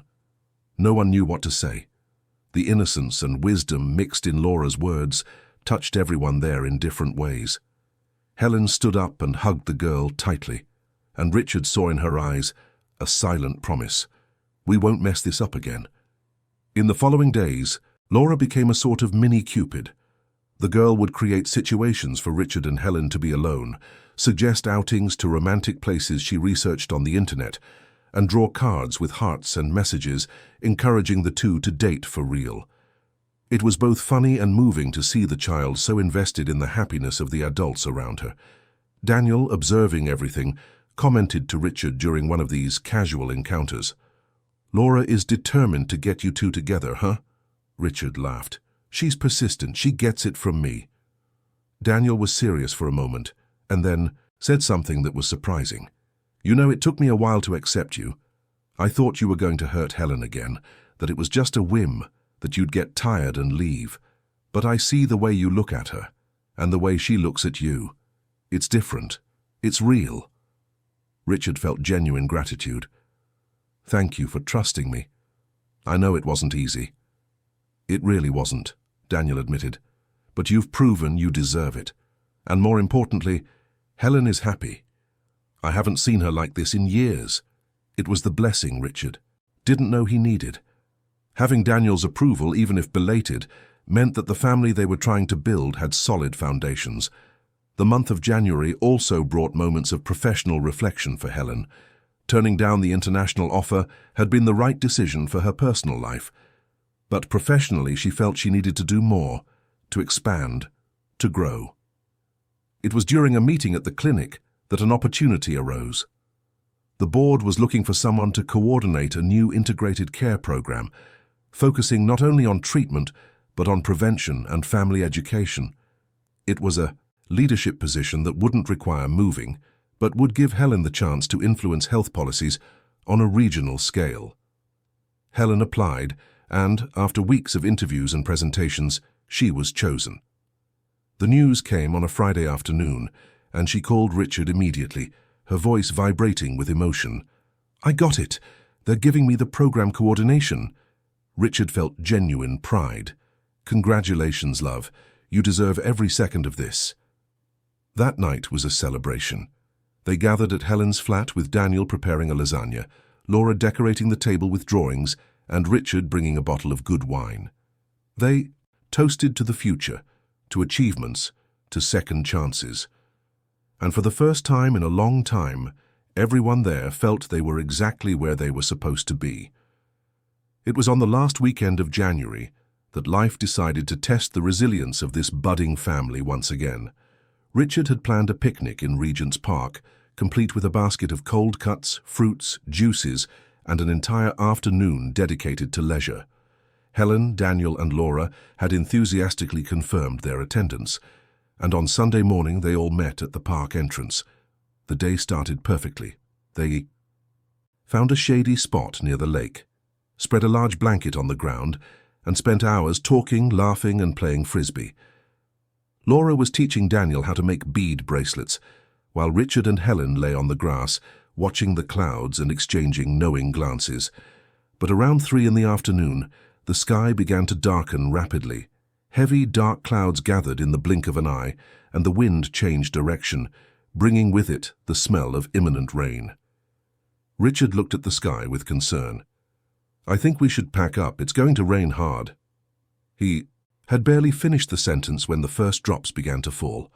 In a matter of seconds, it turned into a violent storm, with torrential rain, lightning cutting across the sky, and deafening thunder.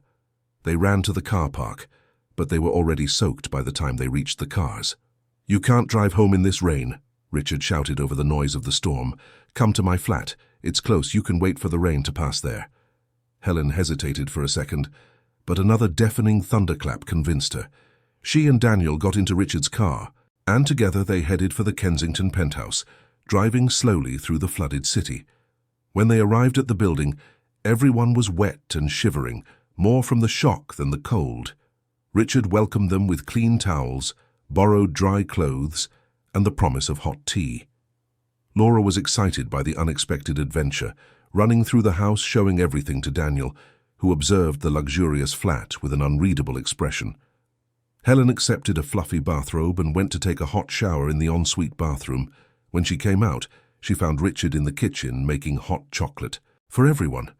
She approached him from behind and hugged him around the waist, resting her head on his back. "Thank you for having us." Richard turned and kissed her on the forehead. "This house is yours too. You know that." They stayed like that for a moment, until they heard laughter coming from the living room. Laura and Daniel were assembling a giant jigsaw puzzle on the coffee table, and there was a lightness in the air that surprised both adults. Daniel seemed comfortable there, talking to Laura about the cartoons she loved, laughing at her childish jokes. Helen and Richard joined them in the living room, and they spent the entire afternoon talking, playing games, and watching movies. The rain showed no signs of stopping, and by around 7 in the evening, it was clear that no one was leaving anytime soon. Richard suggested they stay for dinner and then even sleep over, since the flat had plenty of spare rooms. Daniel accepted without hesitation, something that surprised Helen. Her brother had always been resistant to accepting help or favors, but now he seemed genuinely at ease. They had pizza for dinner, which Richard ordered through an app, and then Laura insisted they set up a makeshift camp in the living room, with pillows, blankets, and the television on, with an adventure movie. It was in that cozy chaos of scattered pillows and laughter that something special happened. Daniel, lying on the sofa with Laura almost asleep beside him, looked around and commented, "You know, Helen, I think we could get used to this." Helen, who was leaning on Richard's shoulder, smiled. "Get used to what?" "To having a real family again." The silence that followed was not uncomfortable. It was the kind of silence that happens when something important is said, and everyone needs a moment to process it. Richard squeezed Helen's hand, and she returned the gesture. Laura, almost asleep, murmured, "I'm already used to it. I like it when we're all together." And then the girl fell asleep for real, her breathing becoming deep and regular. Daniel covered her carefully and then got up. "I think I'll go to sleep too. It's been a long day." He said goodbye with a wave and went to the guest room Richard had indicated.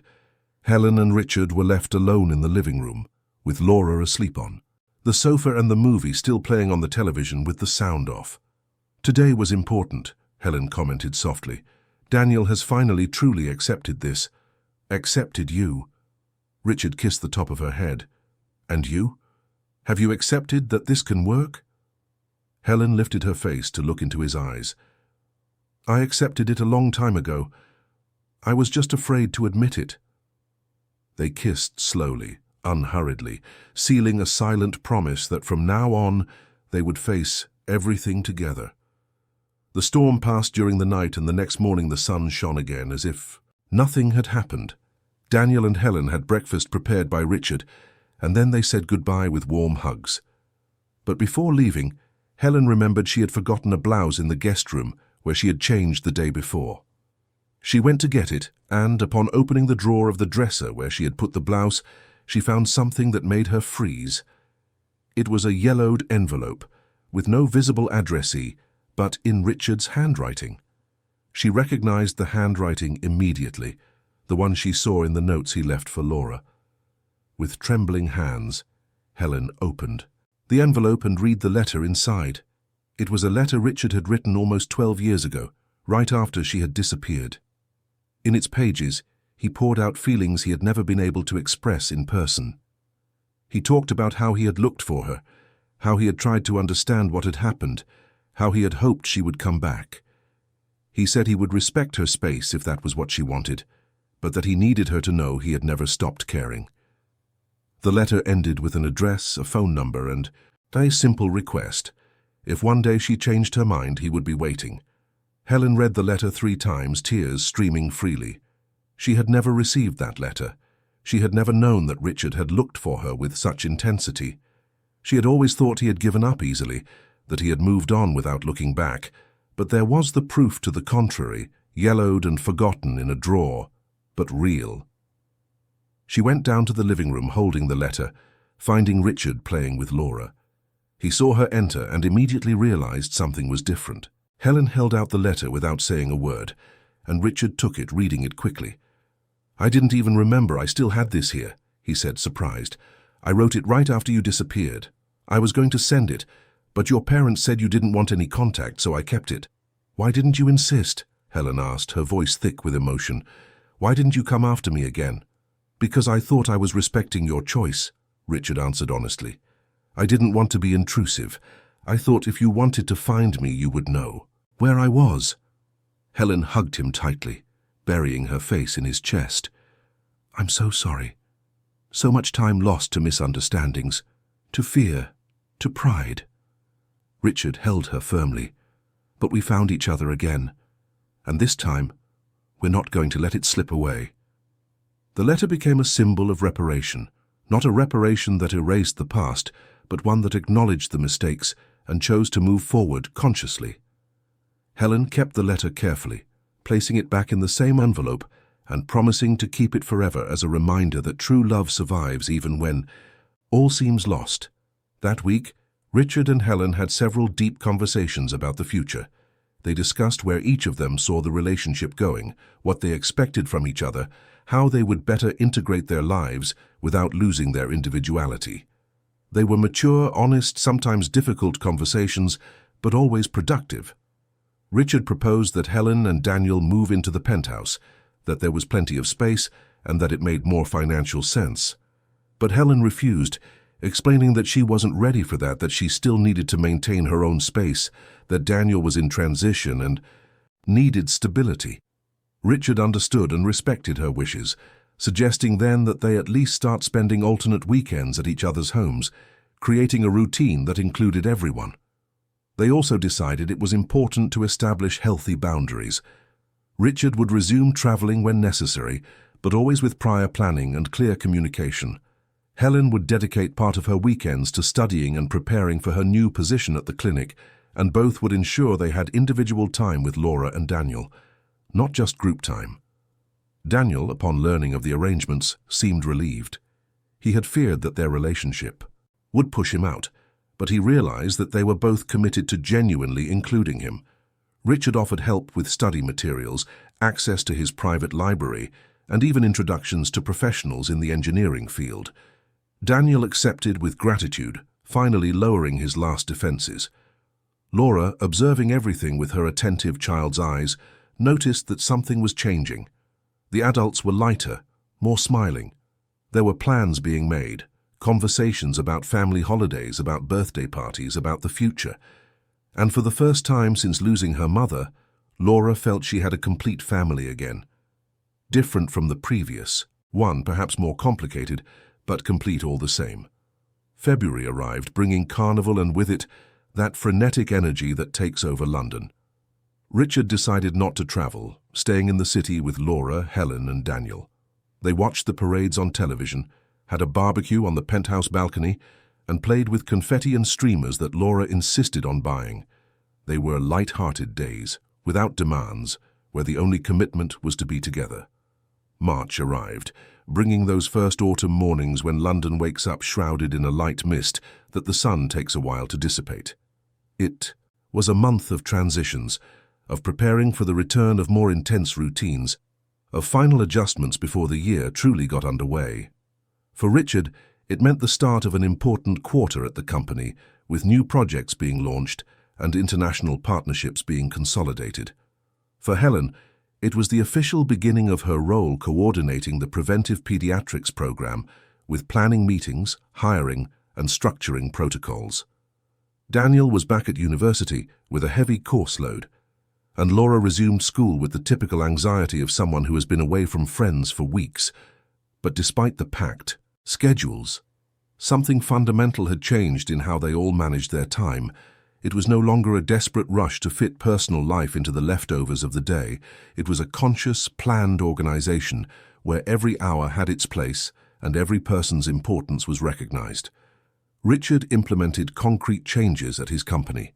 He delegated more, hired a trusted chief operating officer to take on some of the day-to-day decisions, and established a strict limit: no meetings after 7 in the evening, except in cases of real emergency. His partners were initially surprised, but soon they realized that productivity had increased. Richard arrived at meetings more rested, more focused, with more creative ideas. Work-life balance wasn't a weakness, it was a strategy. Helen, for her part, organized her week so she could see patients for 3 days, dedicate 2 days to the administrative coordination of the program, and keep her weekends sacred for family. She negotiated with the clinic the possibility of holding some meetings remotely, saving hours of commuting that she could now invest in being truly present, not just physically but mentally as well. Daniel surprised everyone by securing a research grant at the university, working on a sustainable engineering project he was passionate about. He began to divide his time between classes, the lab, studying, and the family that now definitively included Richard and Laura. He didn't live with them, still keeping the Camden flat with Helen, but he moved between the two spaces naturally, sleeping at the penthouse when he was studying late with Richard, or when he simply wanted to be close. Laura, observing everything with her attentive eyes, flourished. The girl who months before had constant nightmares and a deep fear of abandonment now slept through the night, woke up excited for school, and made plans for the future. She called Helen Auntie with the same naturalness she called Richard Daddy, and treated Daniel like the older brother she had always wanted. Her teacher commented to Richard that Laura was more participative, more confident, and that the drawings she made in class now always included 4 people holding hands. It was during a planning meeting at the clinic in mid-March that Helen learned of a charity campaign being organized by the City Council in partnership with hospitals and clinics. The goal was to raise funds to renovate pediatric wards in public hospitals, offering hospitalized children more welcoming, colorful, and humanized environments. Each participating institution could nominate a representative to speak at the launch event, which would be broadcast live and attended by authorities, business leaders, and opinion makers. The clinic's board nominated Helen. The choice was unanimous. She represented everything the institution valued: technical competence, humanity and care, and an inspiring personal story. Helen accepted with a mixture of honor and nervousness. Public speaking had never been her strong suit, and the idea of being in front of cameras and a full auditorium made her uncomfortable. Richard, when he found out, offered his help immediately. "I can help you prepare the speech. I've given hundreds of presentations to investors. I know what works." Helen gratefully accepted, and they spent several evenings working on the speech together. Richard taught her breathing techniques, how to make eye contact, and how to structure a narrative that would touch people's hearts without being sentimental. Helen brought the content, the passion for the cause, the real-life examples of children who had passed through her life and who would benefit immensely from more humane wards. It was Laura who gave Helen the idea that would turn the presentation into something memorable. One afternoon, while Helen was rehearsing in the penthouse living room, Laura interrupted with an innocent question. "Auntie, are you going to wear that pretty blue dress?" Helen looked at the girl, confused. "Which dress, sweetheart?" "The one that the grandma you never met gave you. The one Daddy and Daniel fixed." Helen felt her heart clench. The dress. She hadn't worn that piece in weeks, keeping it carefully stored in her wardrobe. To wear it publicly, at an important event, felt like exposing something very intimate. but at the same time there was something powerful in the idea. The dress represented everything she was, a woman who had survived, who had fought, who carried memories without letting them imprison her. "Do you think I should?" Helen asked seriously. "I do, because it's special. And so are you." Richard, who had overheard the conversation, came over. "Laura's right. That dress tells a story, and stories are what move people." Helen thought for a long moment. Then she nodded, decided. "Then I'll wear it. Not as a symbol of loss, but as a memory that inspires." The charity event was scheduled for the last Saturday of March, in an elegant auditorium in the city centre. Helen woke up that day with her nerves on edge. She took a long bath, did the breathing exercises Richard had taught her, and then put on the navy blue dress. The garment, now restored, fit her body perfectly, simple yet elegant. She tied her hair in a low bun, put on a pair of discreet earrings Daniel had given her for Christmas, and looked at herself in the mirror. She didn't see loss. She saw strength. Richard, Laura, and Daniel accompanied her to the event. They sat in the audience in a row near the stage, and Helen could see them from where she was backstage. Laura waved excitedly, and that brought a smile to Helen's face, calming her nerves. When it was her turn to speak, Helen walked onto the stage with firm steps. The auditorium lights were bright, blinding, but she found Richard's eyes in the audience and held on to them. She began to speak, her voice trembling slightly at first, but gaining strength with each sentence. She told her story. Not all the details, but enough for people to understand where she came from. She spoke of losing her mother young, of taking on responsibilities too early, of working nights in hospitals while studying during the day. She spoke of the dress she was wearing, a gift from her mother, and how that piece had become a symbol of everything she needed to remember about resilience and love. Then she connected her story to the cause.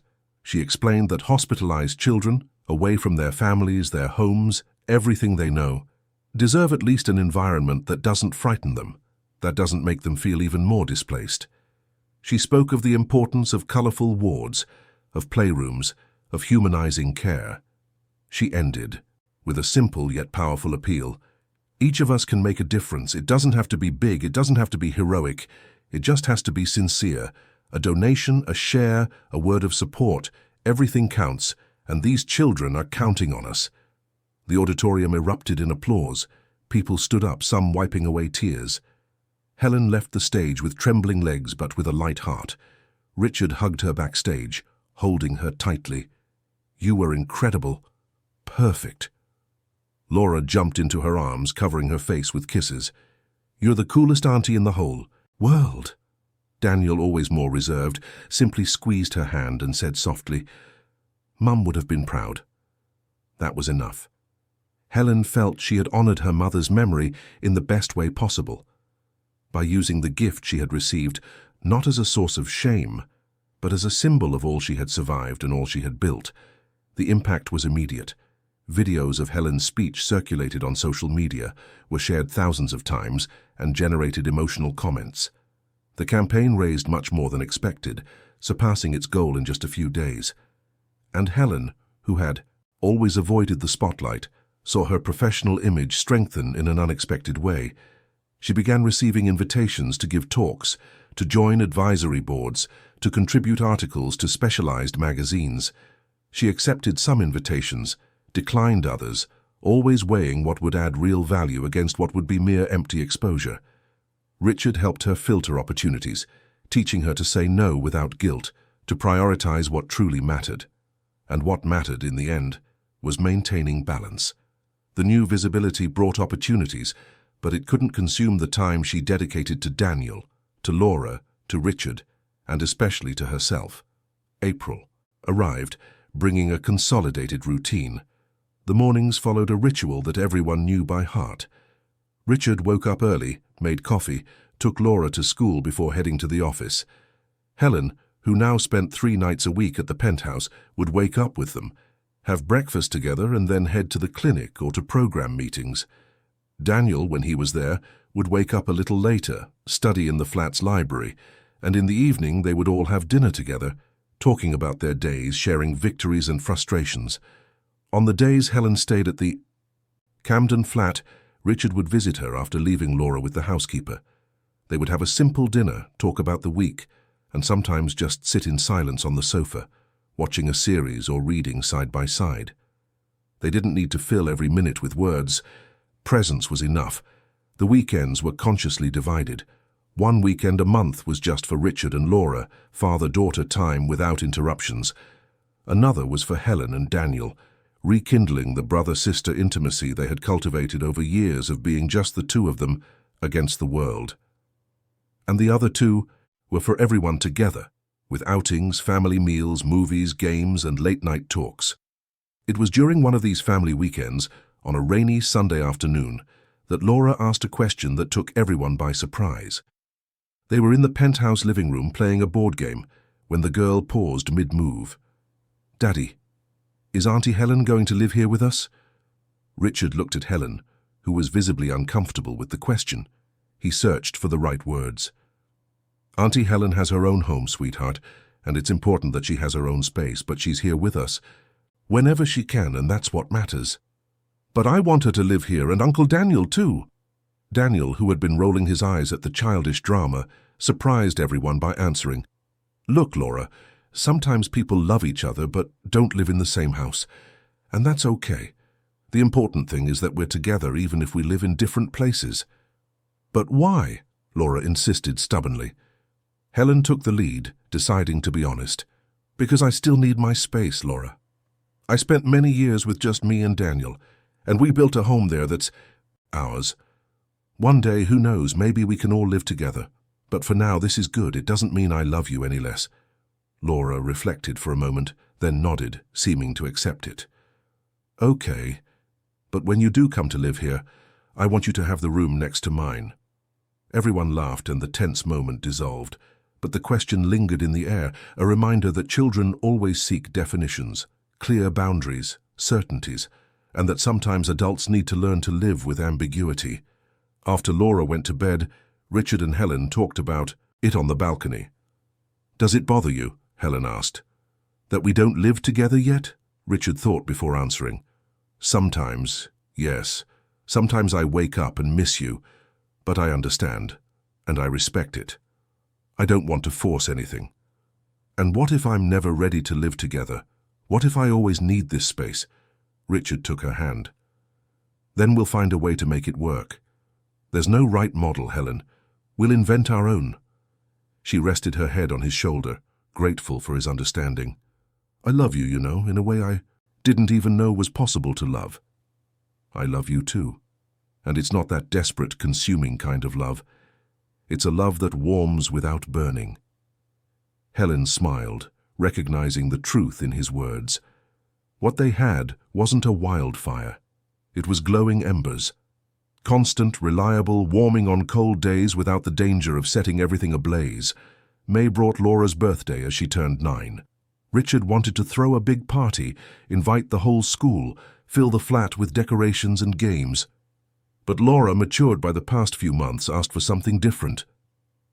"I just want a dinner with the people I love. You, Auntie Helen, Uncle Daniel, and Maria, my best friend from school. That's all." Richard felt proud of his daughter. Laura was learning that quality mattered more than quantity, that intimacy was worth more than spectacle. They organized a special dinner at the penthouse, with simple but beautiful decorations, food that Laura chose, and a chocolate cake that Helen made with her own hands, despite having no talent for baking. The cake was lopsided, with the icing dripping, but Laura thought it was perfect because it was made with love. During dinner, Daniel surprised everyone with a gift. He handed Laura a small package wrapped in colorful paper. Inside was a metal key ring with 4 charms, a heart, a star, a moon, and a sun. "Each charm represents one of us," Daniel explained. "The heart is you, because you bring us together. The star is Helen, because she shines bright. The moon is Richard, because he looks after us when it's dark. And the sun is me, because, well, I'm amazing." Everyone laughed, and Laura hugged Daniel tightly, moved by the symbolic gift. "I'll keep it forever." Helen, watching the scene, realized that something fundamental had solidified. They were a family, Not in the traditional sense, not in the way manuals describe, but in the way that matters. People who choose each other every day, who support each other, who forgive each other, who grow together. The following months brought their challenges, as all lives do. Helen faced a stressful period at work, when the program she coordinated almost lost its funding due to city budget cuts. She spent weeks negotiating with officials, preparing reports, proving the importance of the work. Richard supported her, offering contacts, helping with communication strategies, and most importantly, holding her up emotionally when she came home exhausted and discouraged. Daniel went through a typical university student's existential crisis, questioning whether he had chosen the right course, whether he was on the right path. For 2 weeks, he oscillated between dropping out and diving in even more intensely. Richard talked with him for hours, sharing his own doubts from his university days, showing him that uncertainty was part of the process. Helen also contributed, reminding her brother of everything he had already overcome, of all the strength he carried.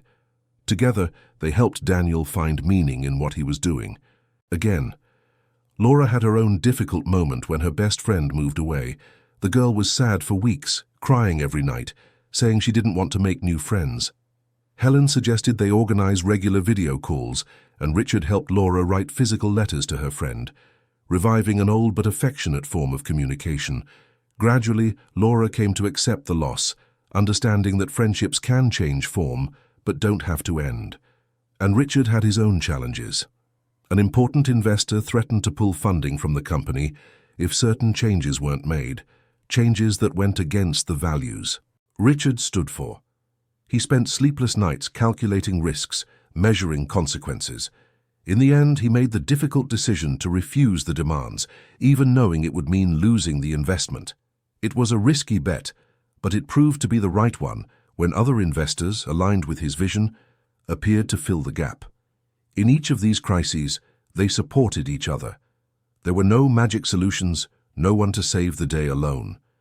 It was a collective effort, a constant presence, the certainty that even in difficult times no one was alone. August brought Helen's birthday, as she turned 36. Richard planned an intimate celebration, just the 4 of them, at a restaurant by the River Thames that Helen had always wanted to visit. During dinner, after the cake was served and happy birthday was sung, Richard gave Helen a gift wrapped in tissue paper. Inside was a simple silver frame, and within the frame, the photo Laura had found months ago of the 2 of them as young people in the Cotswolds. But it wasn't just the old photo. Richard had also had a recent photo printed, taken in the park during one of their family outings where the 4 of them were smiling. The 2 photos were side by side in the same frame, connected by a phrase engraved on the metal. Some stories deserve second chapters. Helen couldn't hold back the tears. She hugged Richard tightly, whispering thanks that he could barely hear. Daniel and Laura watched moved, and at that moment, in that simple London restaurant, a family was solidified once and for all. September and October passed in relative calm, with each person focused on their routines, but always reserving time for the rituals they had created together. Sunday dinners, Friday night movies, Saturday morning walks in the park. These small traditions became anchors, reference points that organized the chaos of modern life.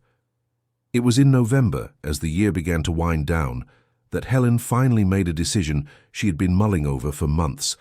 She talked to Daniel first, then to Richard, and finally announced it to everyone together on a Saturday night. I want us to live together, not right now, not all at once, but gradually. Maybe start by spending more nights here, bringing our things over, until one day we realize we already live together. Richard smiled but made sure to confirm. Are you sure? I don't want you to feel pressured. I'm sure. I'm tired of dividing my life between 2 places. I want to wake up every day knowing I'm where I'm supposed to be, with you.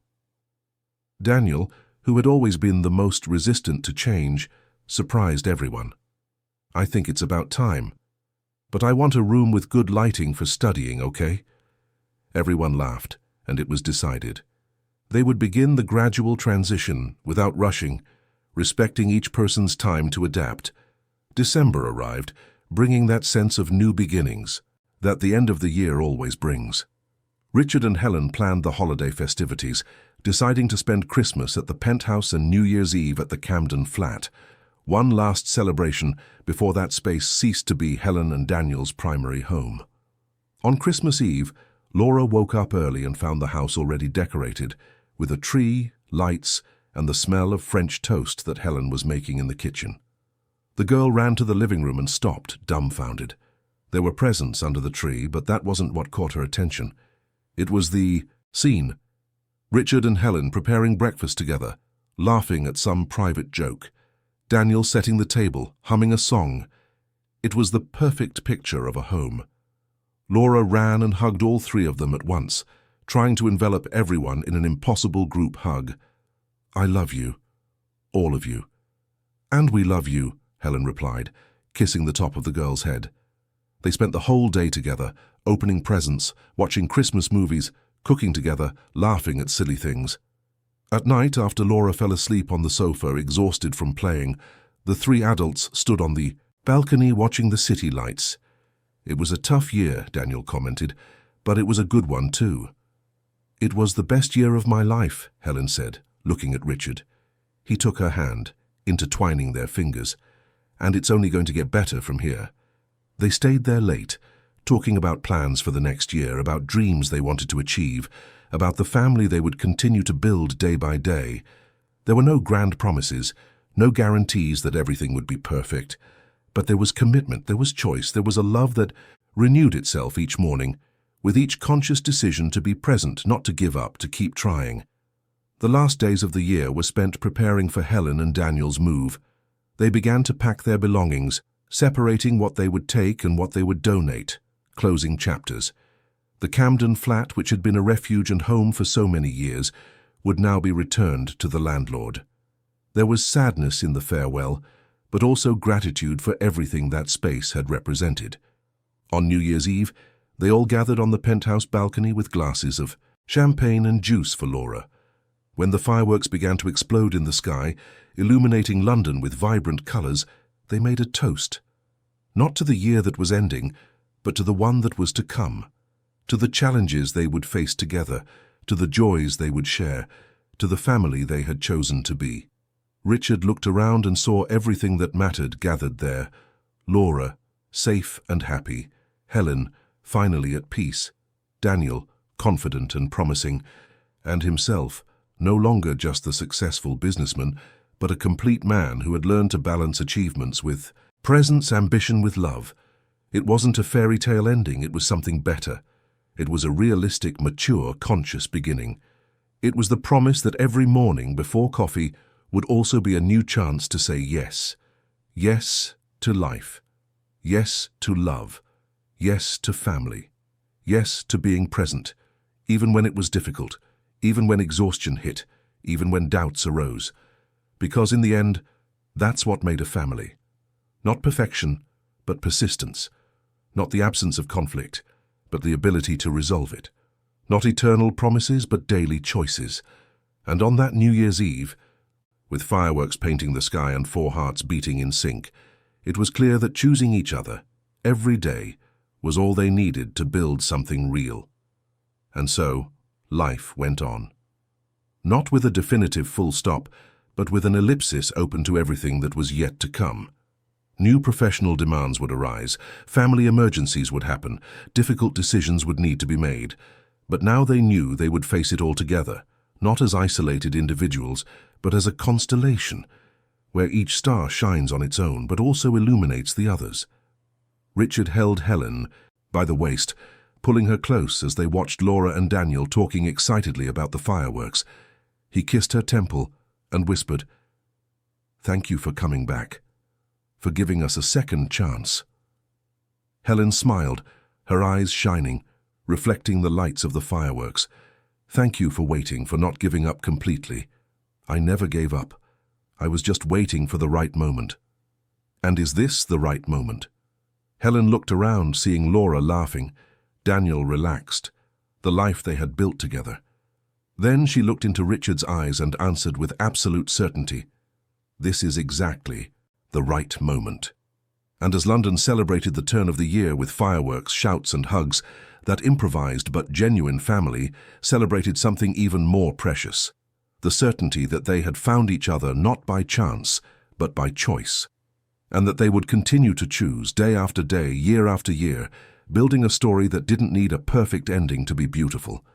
It just needed commitment, presence, and a love that warms without consuming.